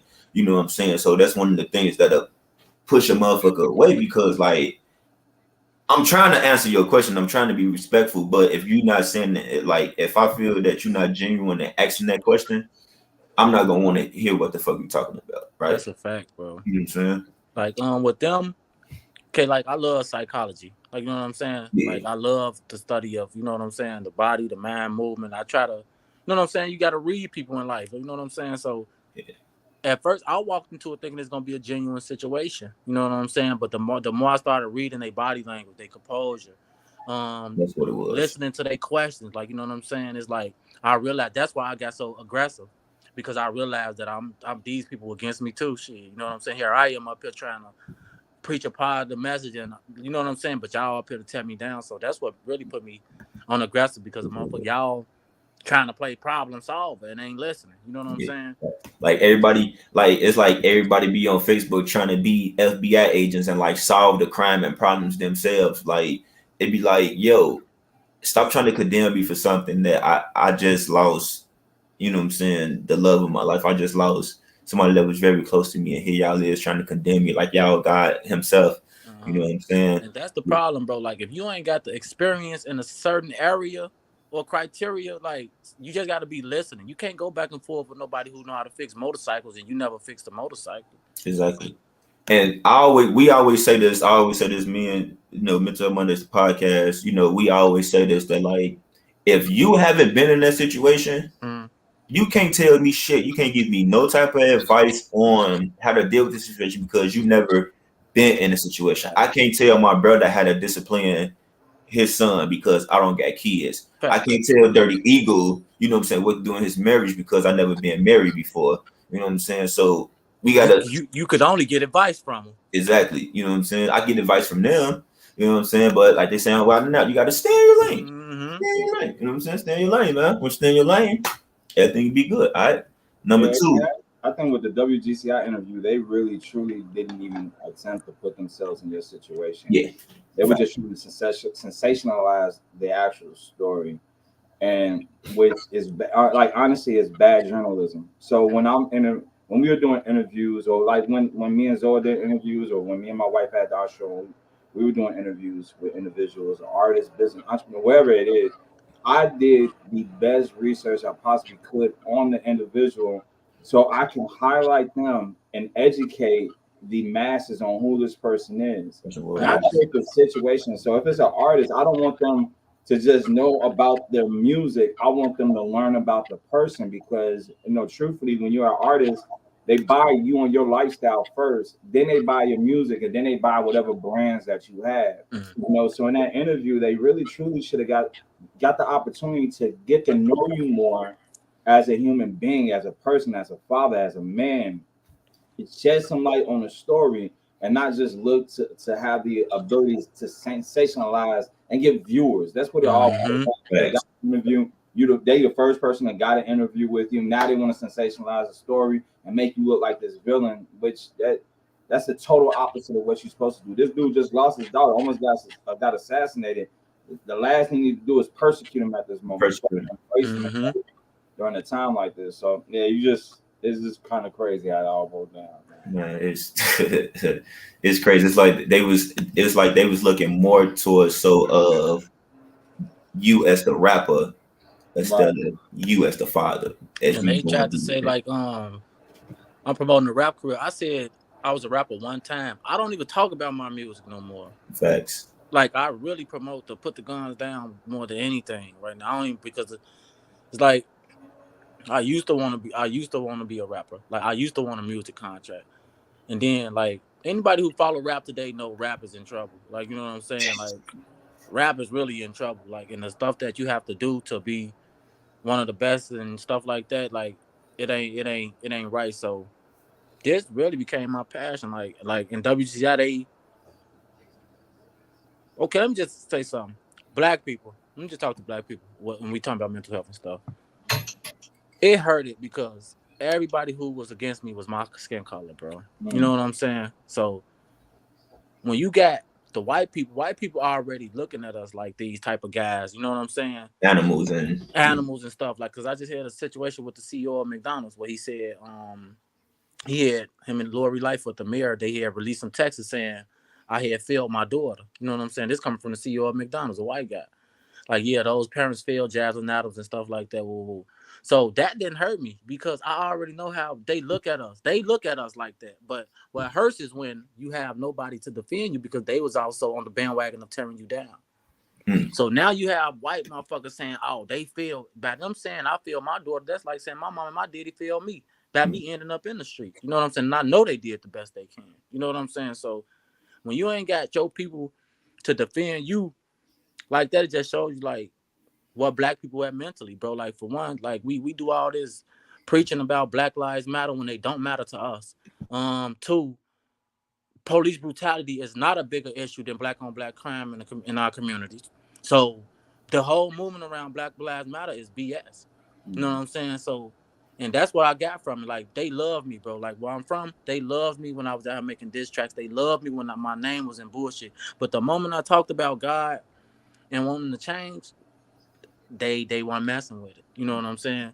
And it just showed me like what we support. Black people, we the only people who we don't support each other whole. We don't support each other enough. We don't uplift each other enough. You know what I'm saying? Like in those type of situations, you just hold people accountable. Like, you know what I'm saying? When a person went through what I went through, experienced what I went through, and they trying to make a change, just hold that person accountable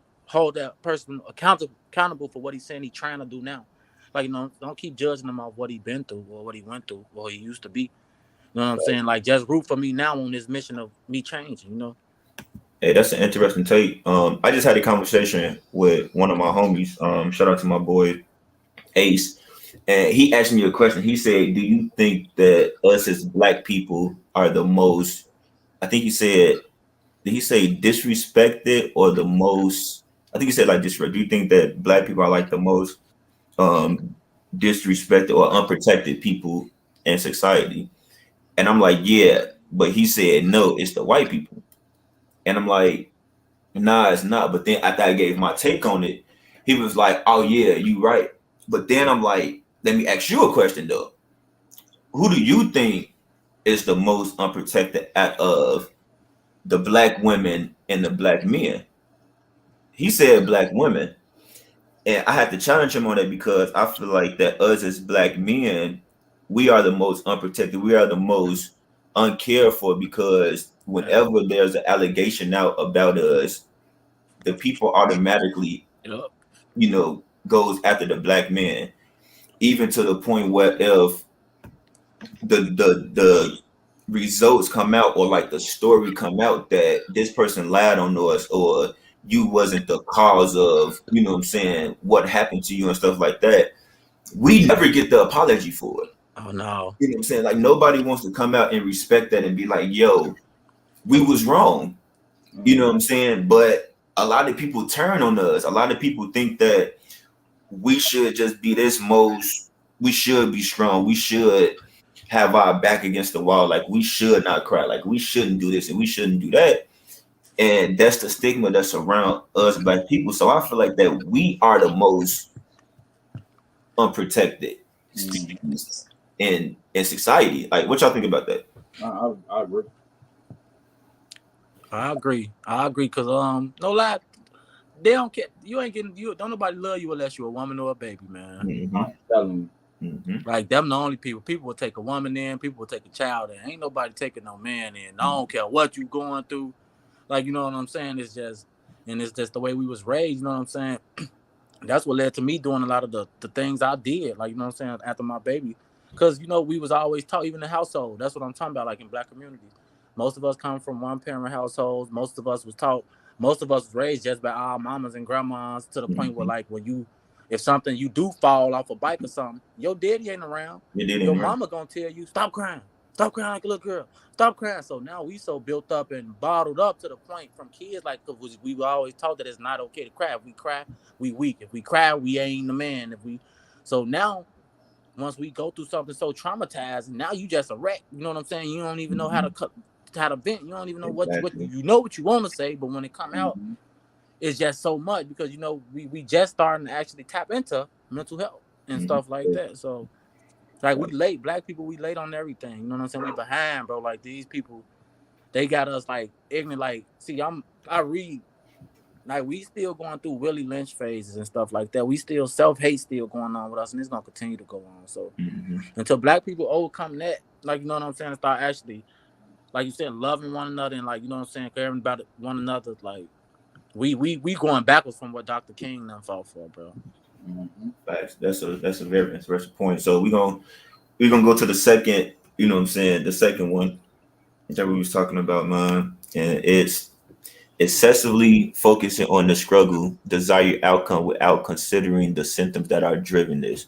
So, for example, if someone struggles to maintain their routine or go to school, question the why behind this. How may depression be impacting them mentally, emotionally, and physically, right? So we all have gone through the depression period, the depression phase before, where the shit that made us happy no longer made us happy because of this situation that happened. We used to love going to work. We don't go to work no more. We used to love hanging out on the block or going to go to the club. That don't excite us no more. And we always have people who would come in and be like, oh, you should go do this. You should go do that. And it's like, instead of asking me, how are you doing mentally, physically, emotionally, then you will understand the motherfucking reason why I'm not putting myself out there to go to this certain shit that I used to go to. So that's what that, let me put it up again. That's what that means. That's why I say, for example, if someone struggles to maintain their routine or go to school, question the reason behind this. Like, how is that impacting them? Like, ask those questions, because you'll really find out that that's the reason why they stopped going to these places, because they feel like that's not their happy space no more, and they got to find a new happy space in this shit, right? Number 3, pointing a finger without offering a helping hand. For example, saying you need to get out more when you could suggest going for a walk or drive together. We talk about this again all the time, where I say we have people that's on social media that say, oh, depression is real with the praying hands, and I'm about to commit suicide. And you'll have people on there saying like, oh, you shouldn't commit suicide. He go to praying hands, instead of actually going over to that person's house, picking up that phone to call that person to make sure that they good. Because while you typing this, the second that it took for you to type it is the second that somebody cutting their wrist, somebody like hanging themselves or stuff like that. So put it up again. You know what I'm saying? Instead of saying you need to get out more, how about you say, let's go out to breakfast. You know what I'm saying? Let's go out to dinner. Let's go to this new spot. Fuck it. Uncle Remus just opened back up on Century Madison. You know, our West motherfuckers love Uncle Remus. Let's go there. You know what I'm saying? So that's what that is. So for anybody that's up on here watching, like, instead of, you know, giving me alternative to do by myself, how about you enable something where we both can enjoy it? So now you know that I'm not in this depressive state anymore, right? And then number 4, judging someone for how they're handling their depression without understanding the extent of their suffering. There's often much more going on behind the scenes than what is presented on the surface. So again, like you were saying before, the incident that happened with Pinky getting taken away, you had already lost, you know what I'm saying, somebody like 2 days prior to that. So not only are you going through this shit that just happened on April 18th, but you still dealing with the shit that You know what I'm saying? That just happened a couple of days before. Mm-hmm. You know what I'm saying? So you're not able to. A lot of people judge you on that and don't even understand how the top of that motherfucking day went for you. They only see what would get them or what would get you to talk to them, right? It's Mm-hmm. kind of almost one of those things was like, I want to be quiet for the day. I want to stay in the crib. I want to stay in the house. And you be like, man, get your boring ass up. But it's like, I don't want to get up. You know what I'm saying? Like anything that you doing. So it's like we gotta help each other, like judging. We gotta stop the judging shit. You always gotta be mindful, and it's crazy because I learned the word mindful at Robert Morris College, or like I think it was like high school. I think it was college, and I was like, "What the fuck is mindful? Like I ain't for the what the fuck is this?" And then I learned that it's putting yourself in another person's shoes in order for you to understand what that person is going through. I just told my mama this about being mindful about certain things she say. You know what I'm saying? Because you got to think it ain't just like on social media. That's why, like, I can't even crack jokes. Like, just like 2-3 weeks ago, right? I had reshared an old picture from like 2018. I had like some flour on the table, and like I was my nose was bad. Like we was doing coke. Like it was on New Year's Eve. You know what I'm saying? But it was a joke. I don't do coke, but none of that shit never have. But it was a joke because I crack jokes like that. But the picture just recently popped back up this year, and I reshared it. And so many people inbox me like, "No, bro, take this down, man. We look up to you." Like, woo, woo, woo. And right then and there, I had to be mindful. Like, you know what? I got to be mindful because I'm not the same guy no more. I have other people looking up to me. I got other, you know what I'm saying? So, got to be mindful, Joe, because you never know who watching. You never know who watching. Facts. And then to end it all off, man, it says, so reminders for those supporting someone with depression. So let me go back real quick. So for anybody that's out there that's dealing with depression, that's dealing with anxiety, that's dealing with anything, man, we want you on our show, right? So we got we filled up all the way until May 16th. So we got an interview May 16th. No, actually we don't. Yes, we do. Okay, so we're looking for people to come on the show May 23rd, May 30th, June 6th, and the 13th. And I think we'll be at episode 10. I'm gonna send some people. I'm gonna direct some people towards y'all too. Fact. Try to see if you can get women on, because like man, like I love us back then. Like I love that we done had over 8. No, it's actually been 10. I think you made the 10th one. We done had over 10 men on the show. But I want to get a female's perspective of what they go through on a daily basis. You know what I'm saying? So next week, I probably got to reschedule next week because again, we're supposed to have my little sister who I met, you know, at Red Diamond Script. We're supposed to have her on here to talk about, you know what I'm saying, rape that she experienced when she was young, right?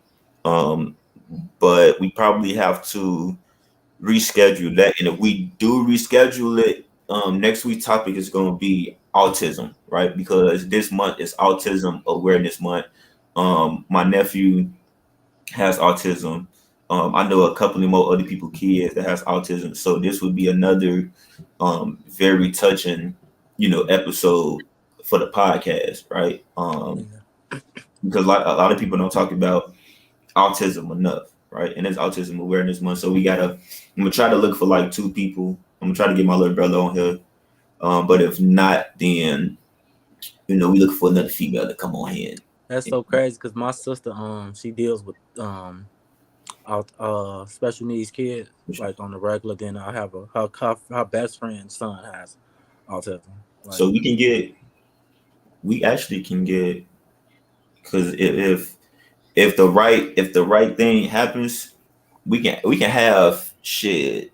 I think it's like up to 6 guests that can be on here, right? So we can kind of do like we can do the episode and then do like a panel with and have everybody up on here, you know, to like talk about it and have that question directed towards it, because that shit is a very, you know, sensitive topic.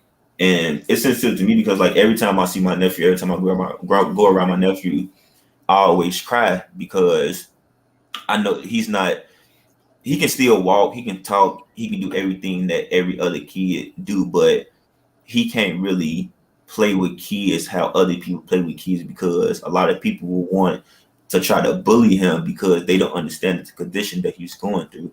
You know what I'm saying? So next week would be a good topic. If she don't come on, then next week gonna be about autism. All right. I'm gonna give a shout out to, some more people. Still got people, that song that's talking about the black men comment. She said, people say everything starts at home, but each and every person has a purpose, and most black men lack attention from a male figure, and the mother did the best they can. That's facts. Because my mom raised, she had 5 boys, but one of my brothers passed away in 1986. But she raised 4 boys by herself, and she did. My daddy was here, you know what I'm saying, but we didn't live with my daddy. My daddy didn't really, you know what I'm saying. He did as much as he could.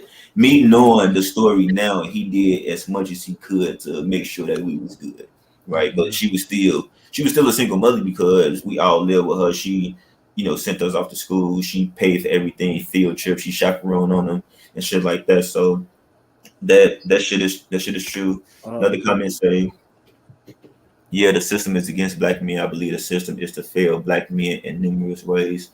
Honestly, look, like, believe it or not, I could use my father as a prime example of this. Like, as far as most of us dealing with the same issue, like a lack did not having a role model, a positive role model. So my daddy and my mother have 6 children.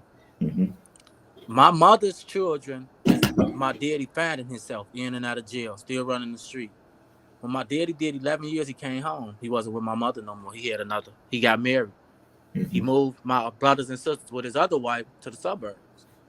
They don't have no felonies. They all got jobs. They doing good. They don't know nothing about the street life. So what I'm getting at is, like, once a man puts his kids first, you know what I'm saying? Like, and get involved in their children's life, that's what we need. You know what I'm saying? And my dad is the prime example of the outcome of once a man is in his children's life and once a man trying to find himself. Like, with us, he was trying to find himself. That's why me and my father bonds come from the street, in and out of jail. But, like, when he stopped going to jail and focused on his wife solely and his kids in Bolingbrook, they nothing like her. And you know what I'm saying? That's just living proof of, you know what I'm saying, how your kids could come if you actually in their lives. You know what I'm saying? No, that's facts, man. That's a very interesting. And I love my dad though. You know what I'm saying? Right. I love my dad, but I'm just saying. But that's just how that's real though. You know what I'm saying? That's how it is. But I seen how, like, I even want to apply him because I seen how supportive he has been of you as being his son, from the news conference, you know what I'm saying, interview when you was on the crutches, until the Steve Harvey interview when he was up there with you. You know what I'm saying? That support, it was like, even though it wouldn't really make up for the time that he lost with y'all growing up, he trying to do what's best and what's right to make up for it now. That's a fact. You know what I'm saying? That's always be it. So what it say?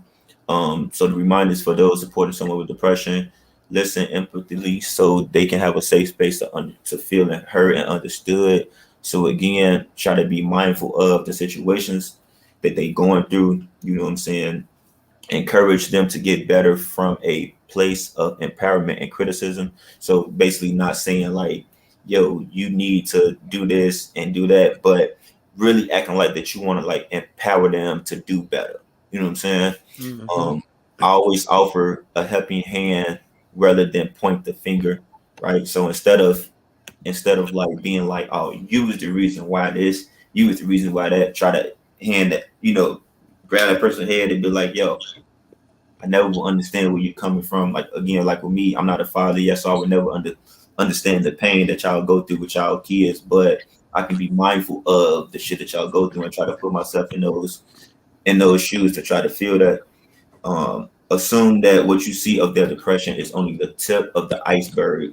Be curious to learn more about the symptoms behind the struggle. That shit is very big right there. It's very, very self-explanatory, man. You know what I'm saying? Dirty Eagle. What's up, my nigga?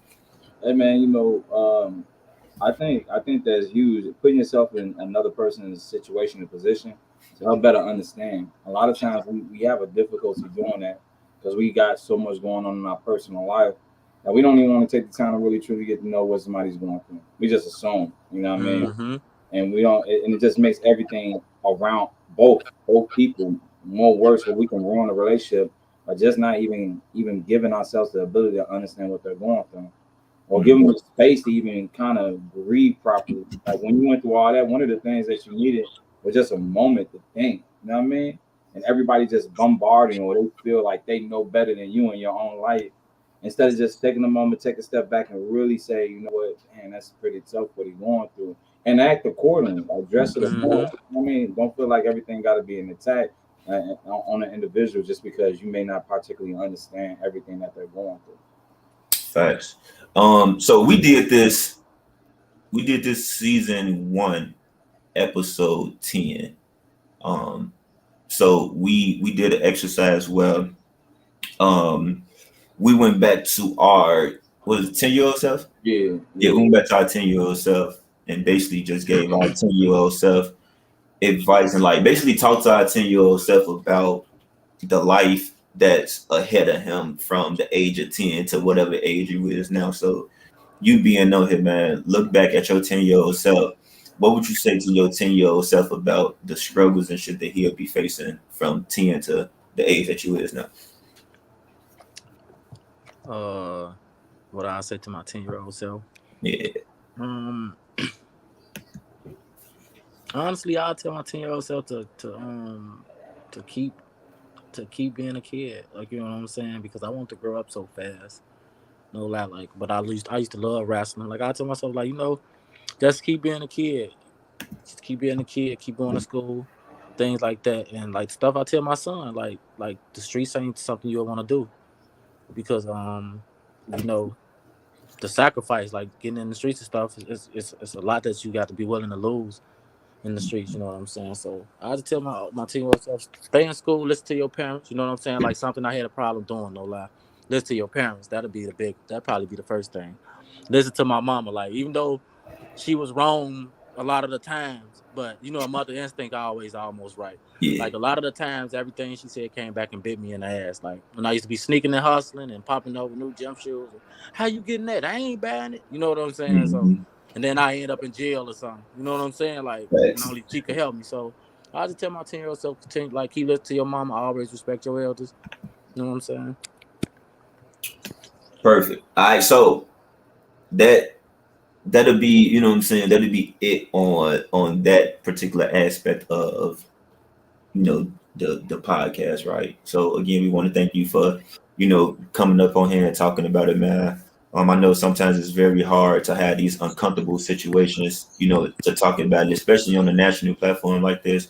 Another thing that you said that like kind of like hit me was the fact that a lot of people don't really tune. A lot of people would rather tune in to some shit that's like a Steve Harvey show, or like the Shade Room, or like a celebrity that's always talking about mental health. But they don't understand that it's a platform just like this where we talk about mental health every Monday, and the shit never goes viral. The shit never gets tuned into. The shit, you don't hear a lot of people talking about it. So you would rather support somebody that's already up there, somebody that already have that platform, and not do it. So that's why we do these interviews. That's why we do want to interview and bring people on that's actually going through these situations, because when a lot of people look at it, when it's finally do go viral, the people that's in the comments and shit now, the people that's been supporting, you know what I'm saying, since day one, since we've been doing this podcast, it's not a lot, but I think we got like 60, probably like 65 subscribers so far. We almost had 100. You know what I'm saying? I was just sitting over here thinking, Dirty Eagle, maybe the 100 subscriber get a free Mental Health Mondays, the podcast shirt. You know, that's how you get it. That's good advertising. That's how we get it. Tomorrow. We gonna hit our 100 tomorrow. We're gonna give a free. You know what I'm saying? We got 5 people on here. I don't know how many people subscribed already, but let me double check to see. We got 94 subscribers, right? So make sure that y'all subscribe to Mental Health Mondays, the podcast, because this is episode 3.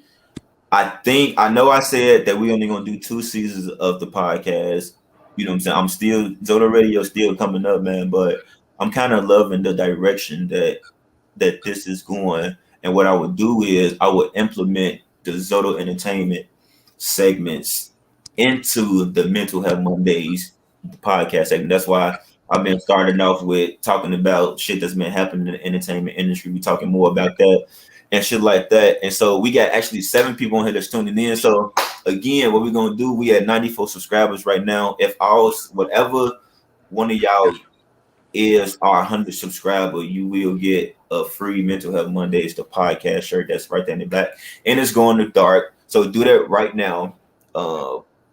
We at 94. Shout out to y'all for the comments. I think all these comments will be on YouTube.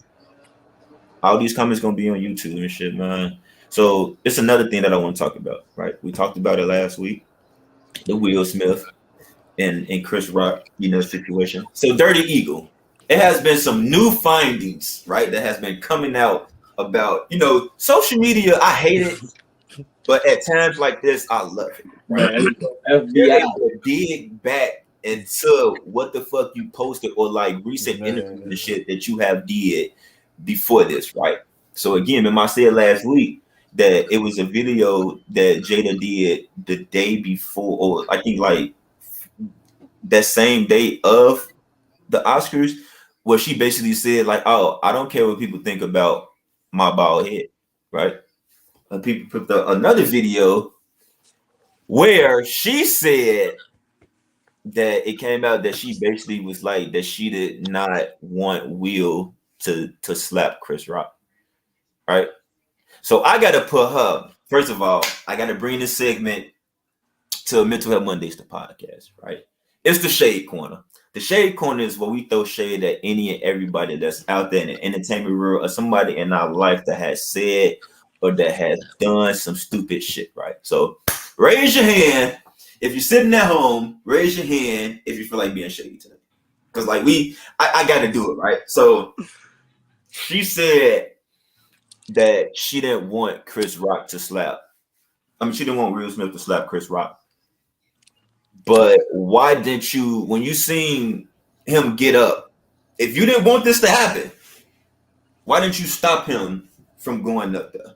Right. It's plenty of times where I can be with Dirty Eagle, I can be with Richway, and they'll be like, "Yo, I'm about to go shoot up the ops," right? Or Dirty Eagle will be like, "Man, I know I've been drinking a lot, but I need another drink."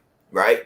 And then some shit happened. I'll be like, "Oh, I tried to get them to stop, but I didn't actually take that action to try to stop them to do it."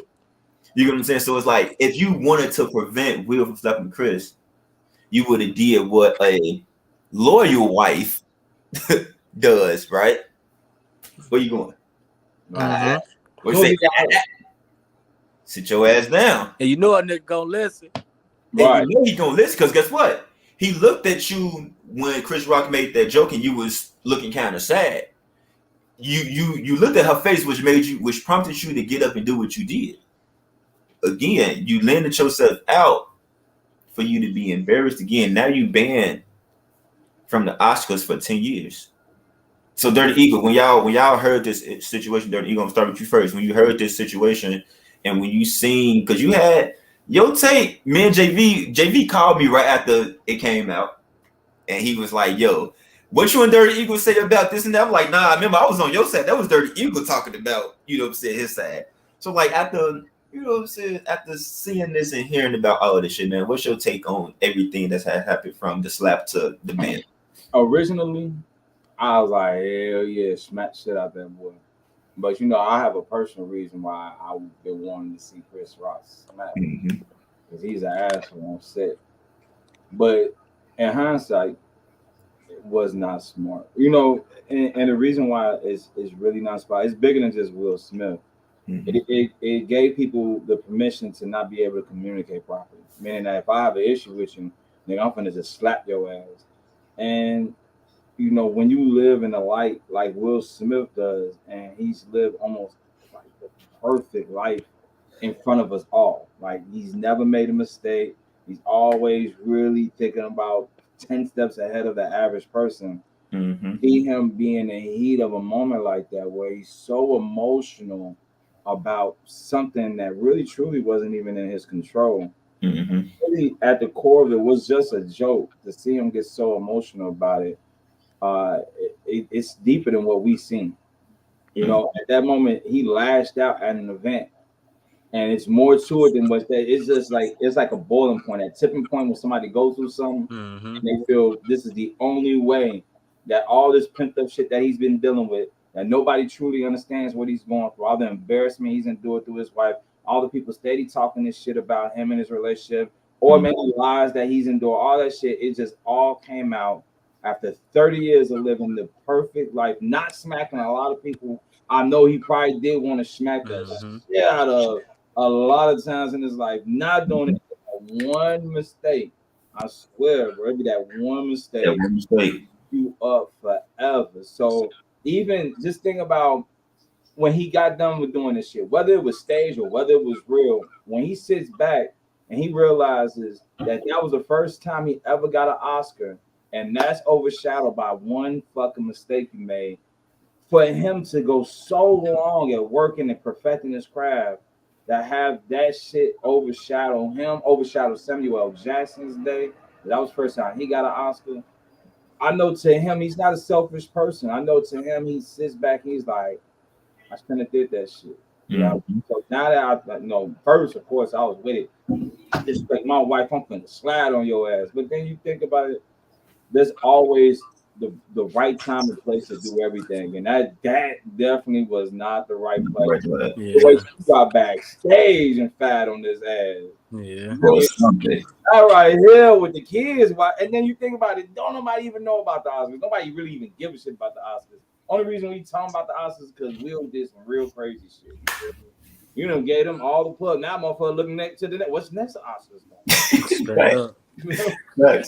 Richway, what about you, man? When you heard about all this shit, when you seen the slap, what was your initial reaction? And then, like, once you seen all the shit that's coming out, like, you know what I'm saying, the videos with Jada saying that she don't really care, with her daughter Willow Smith writing a letter at 11 years old talking about some damn, you know, Tupac come back, you know what I'm saying, and shit like that. What is your take on this? But before you do that, I want to give a shout out to my mama. Just said, she said she watched it, you know what I'm saying. Shout out to my OG, you know what I'm saying. She up on here, man. Shout out to my boy Rome, you know what I'm saying. Shout out to everybody that's still up on him, man. Shout out to my dog, D do it for the culture, you know what I'm saying. He got his own blog shit. He from Chicago, but he moved to Atlanta, you know what I'm saying, along with my artist Money Maze. They both in Atlanta right now. I'll probably be there at the end of this year, you know what I'm saying. So hopefully pray for a nigga.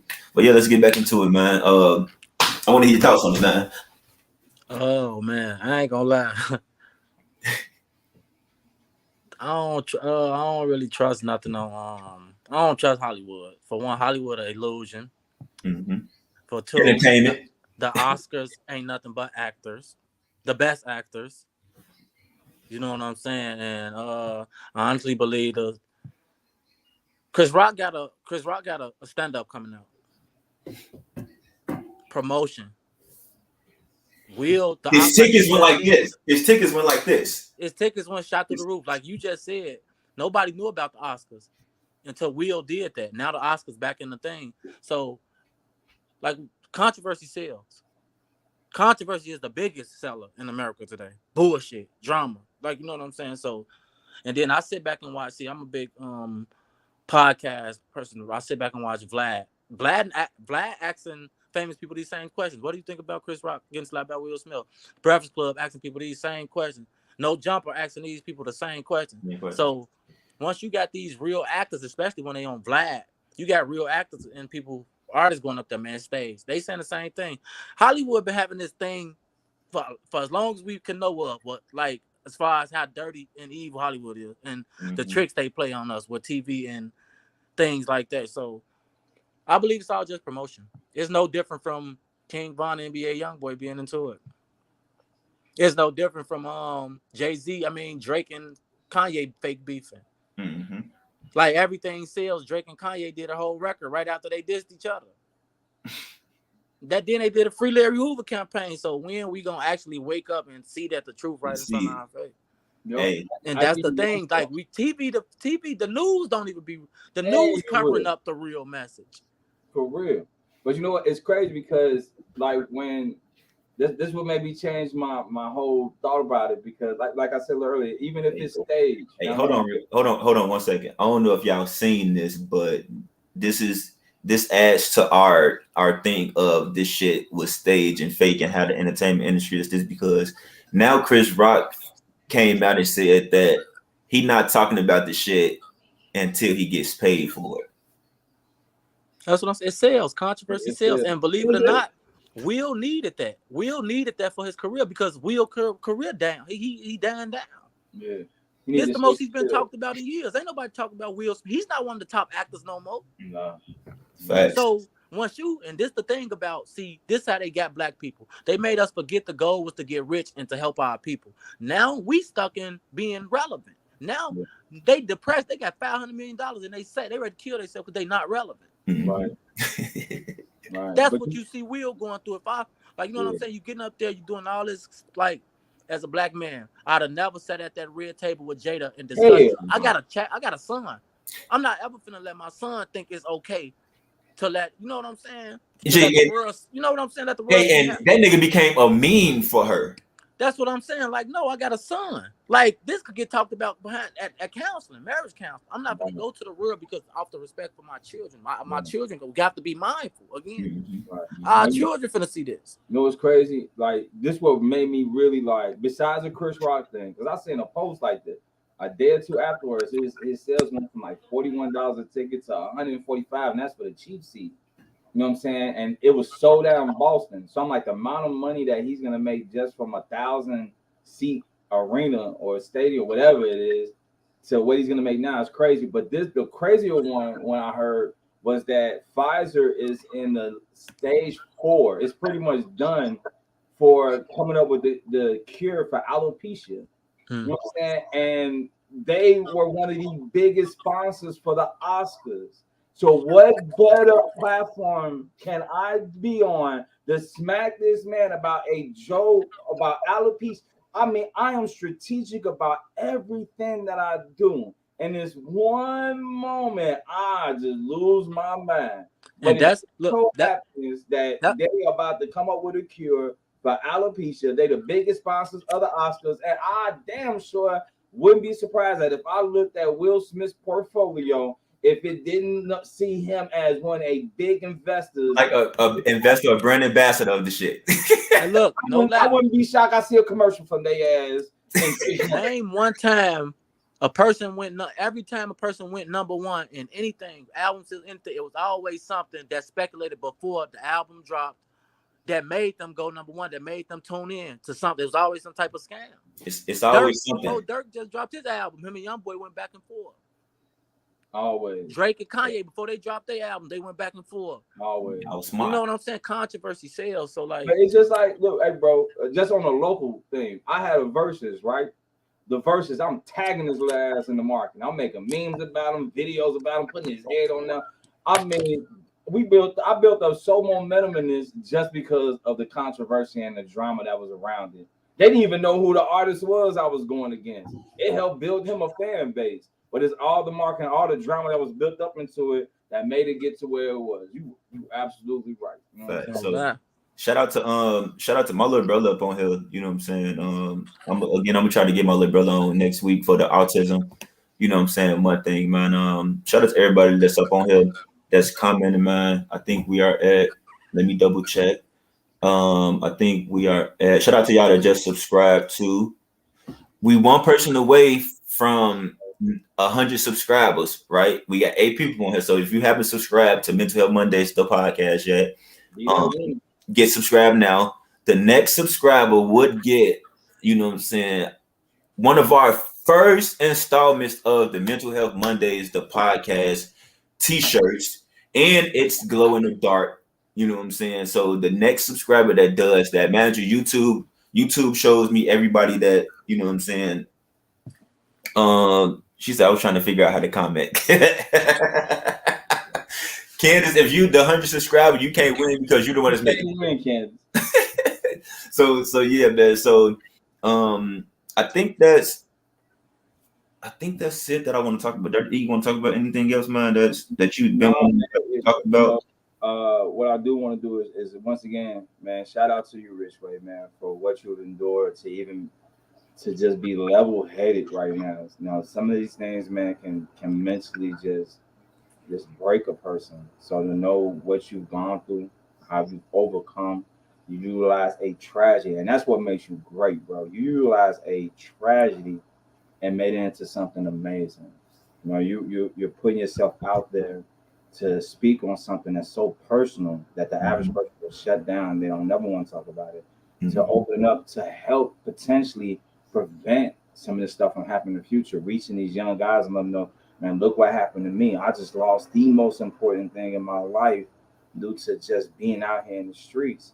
So, you know, salute to you. And whenever we do have a guest, I always like to reach out and extend and let them know, hey, man, if you need our help on something, or if we can do anything to highlight what you're doing and to help you reach even more people, bro, we're more than one to help you. You want to make sure you reach your goals of getting your word out to the world. Oh yeah, definitely. Hey, yeah, you a good dude, man. Like, I remember I first messaged you. I forgot what the fuck I said. What the fuck did I say? Hold on, let me go back up. But just like a quick rest in peace, man, to my boy PSMG Montana, man. I think he got killed. He got killed last year. You know what I'm saying? Shout out to my dog, and Nick Savage. Like, they was like this. It was like real close. Tomorrow is his birthday. You know what I'm saying? He was an Aries, so we finna do whatever it takes. You know what I'm saying, to support my boy, man. That man Nick. Like, my timeline when that nigga was locked up, my timeline was dry as hell. You know, you got that one Facebook friend that turn your timeline up.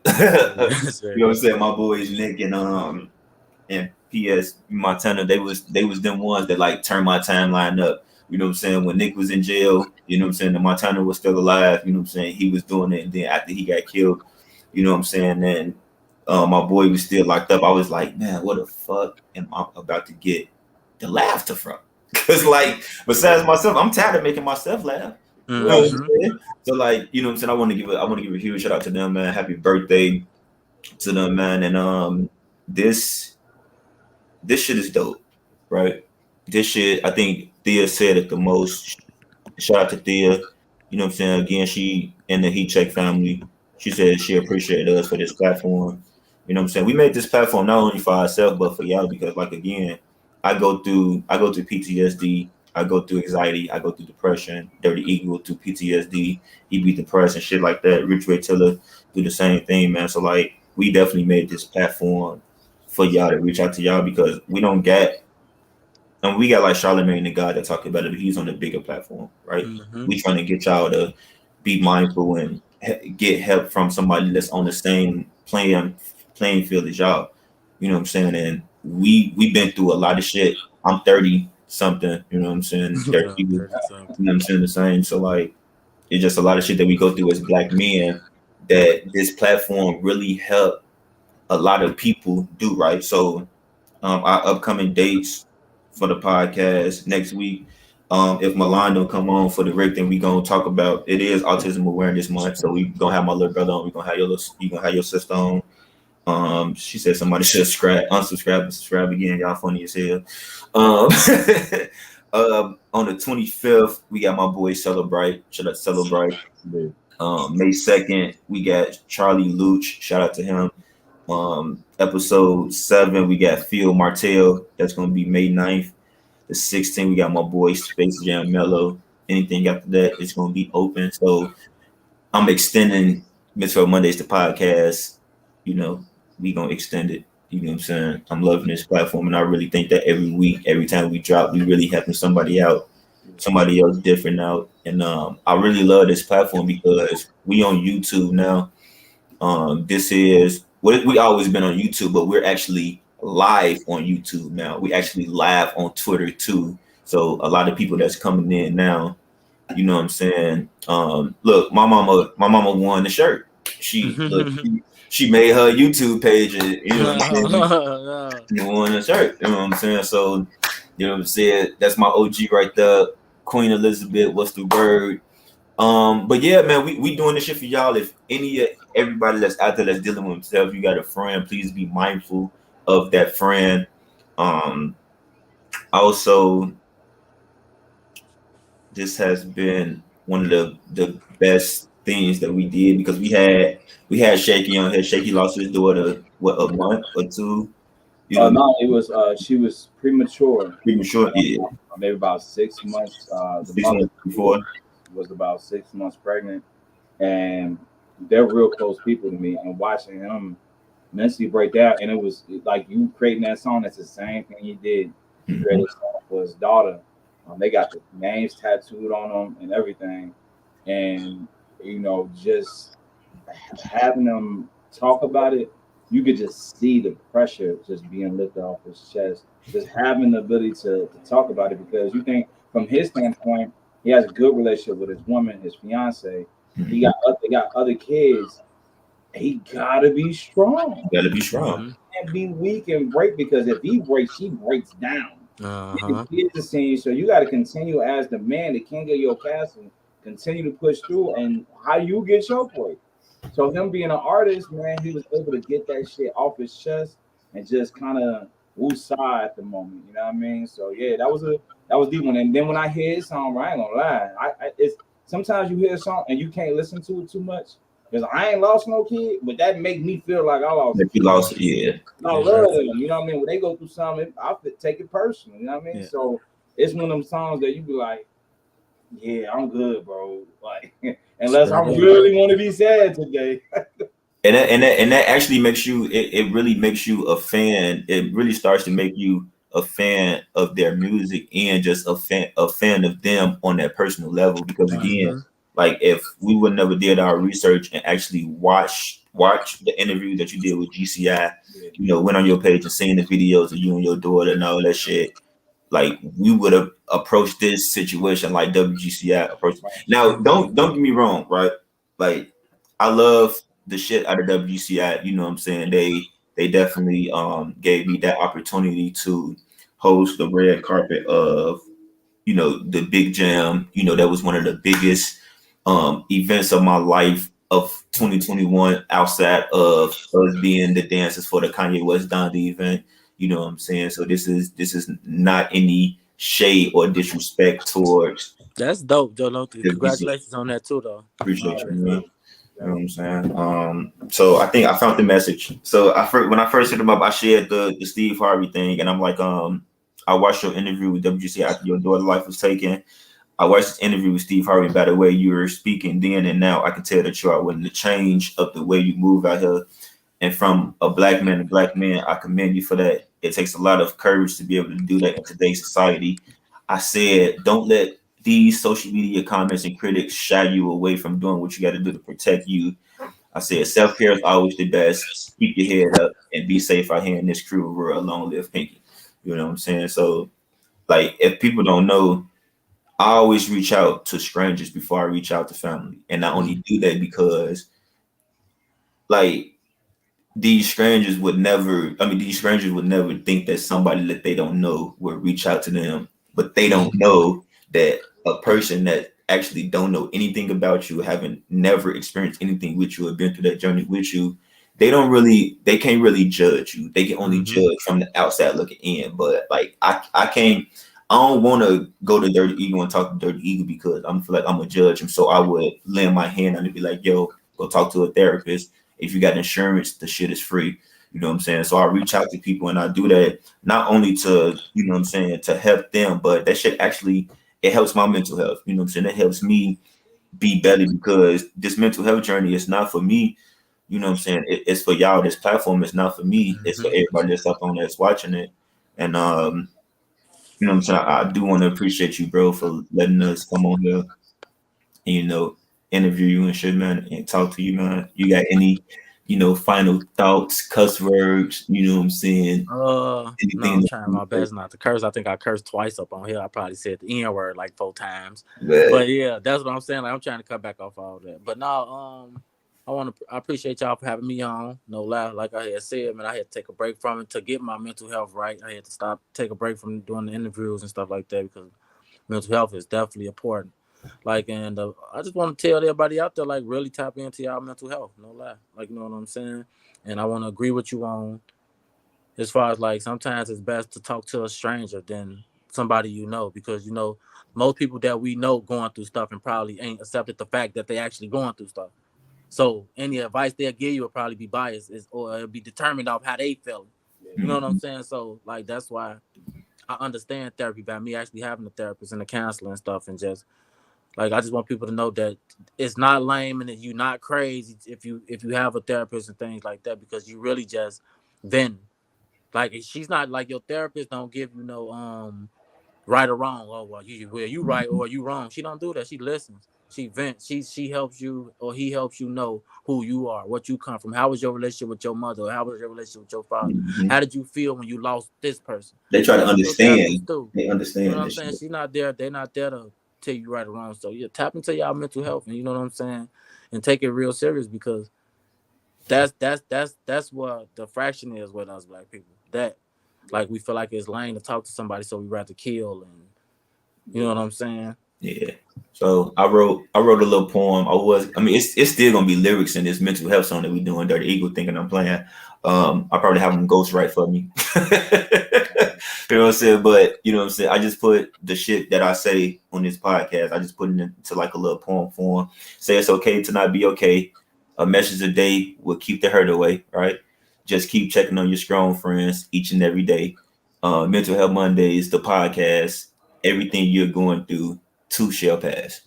You know what I'm saying? So okay. you know what I'm saying? So don't let nobody nobody tell you how to grieve. Don't let nobody tell you how to care for yourself.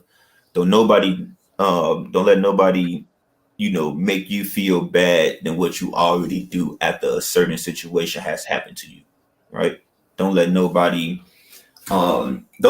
make you cry. Don't let nobody get you so mad to the point where you're ready to fight or do other things. Because once you let that happen, you're letting that person have power up over you that they should never in a fucking life have over you.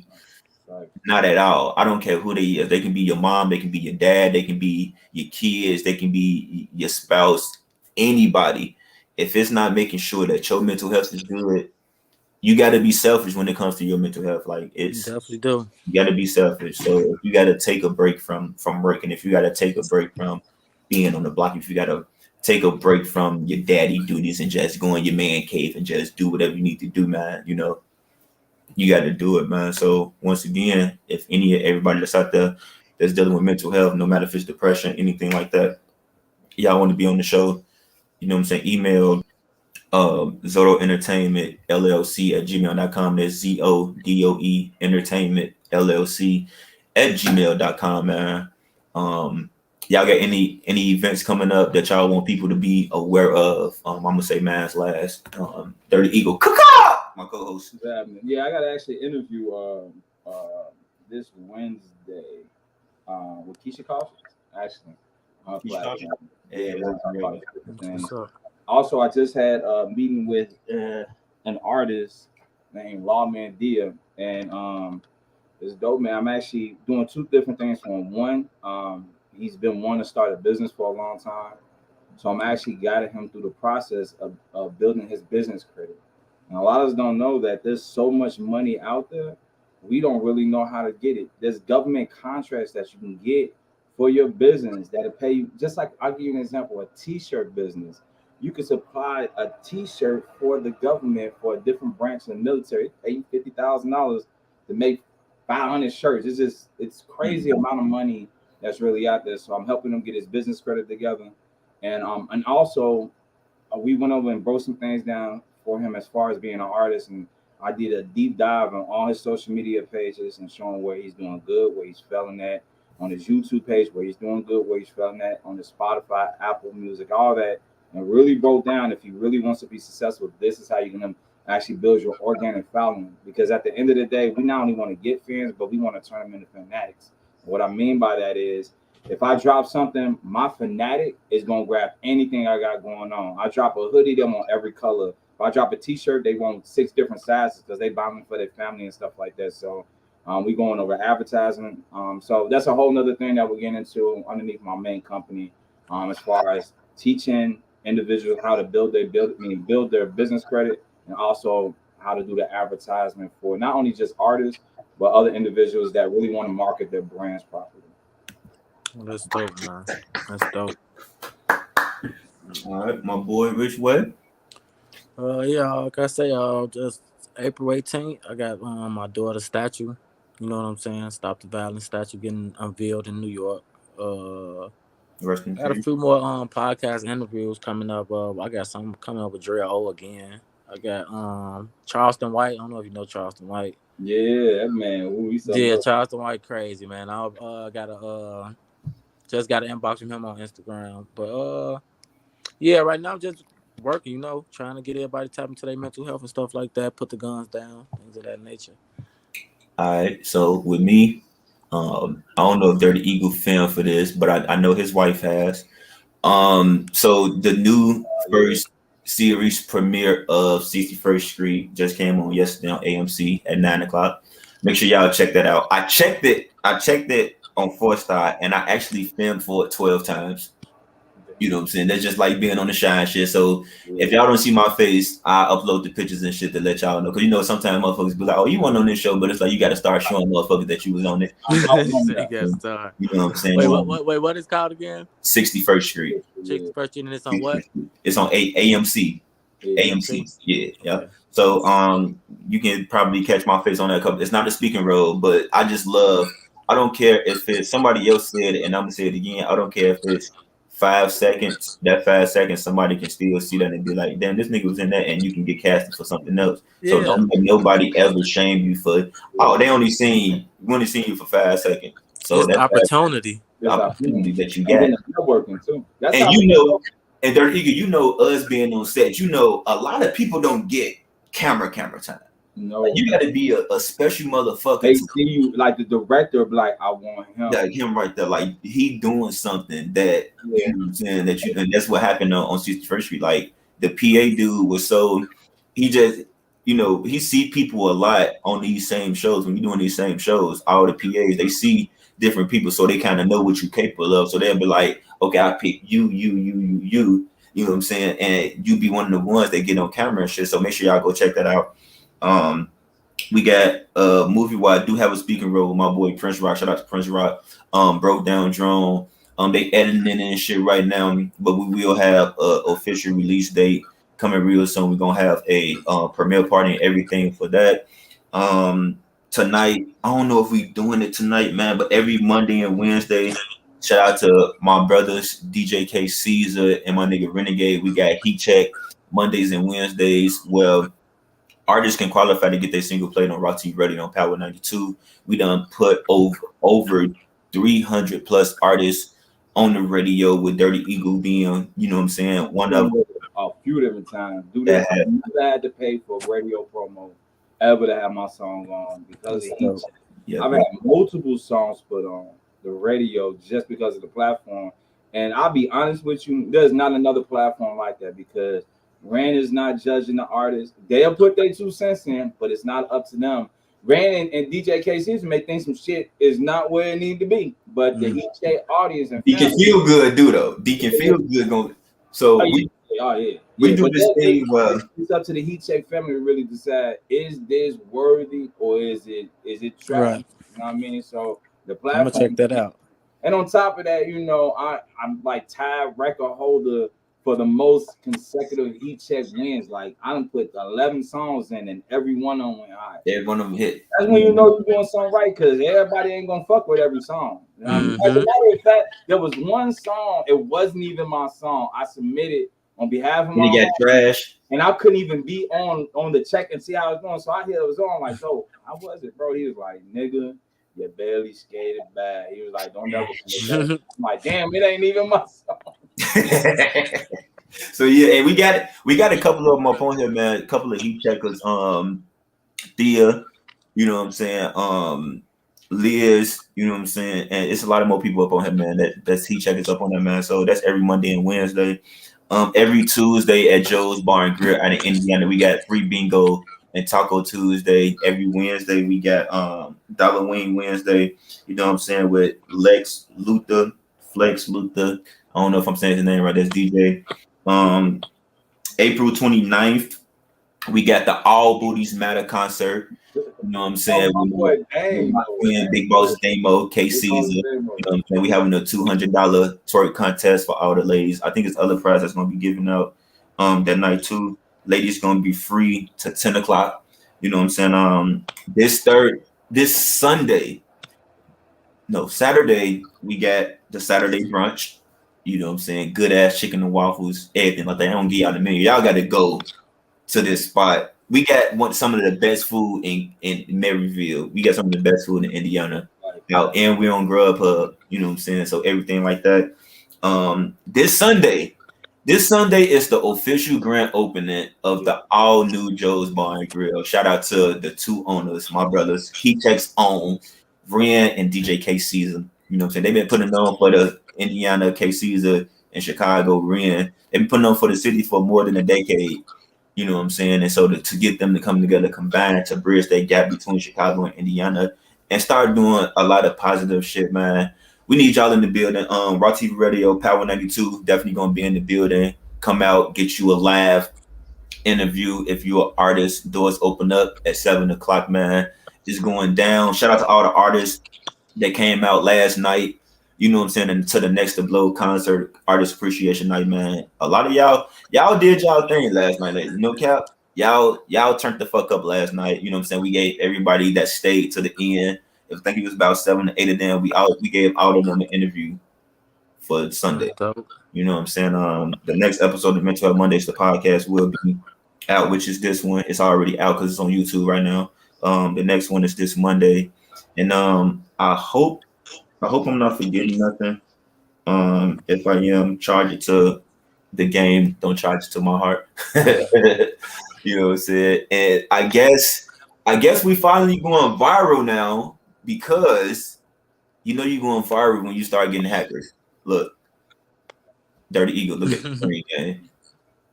I'm deleting your daddy.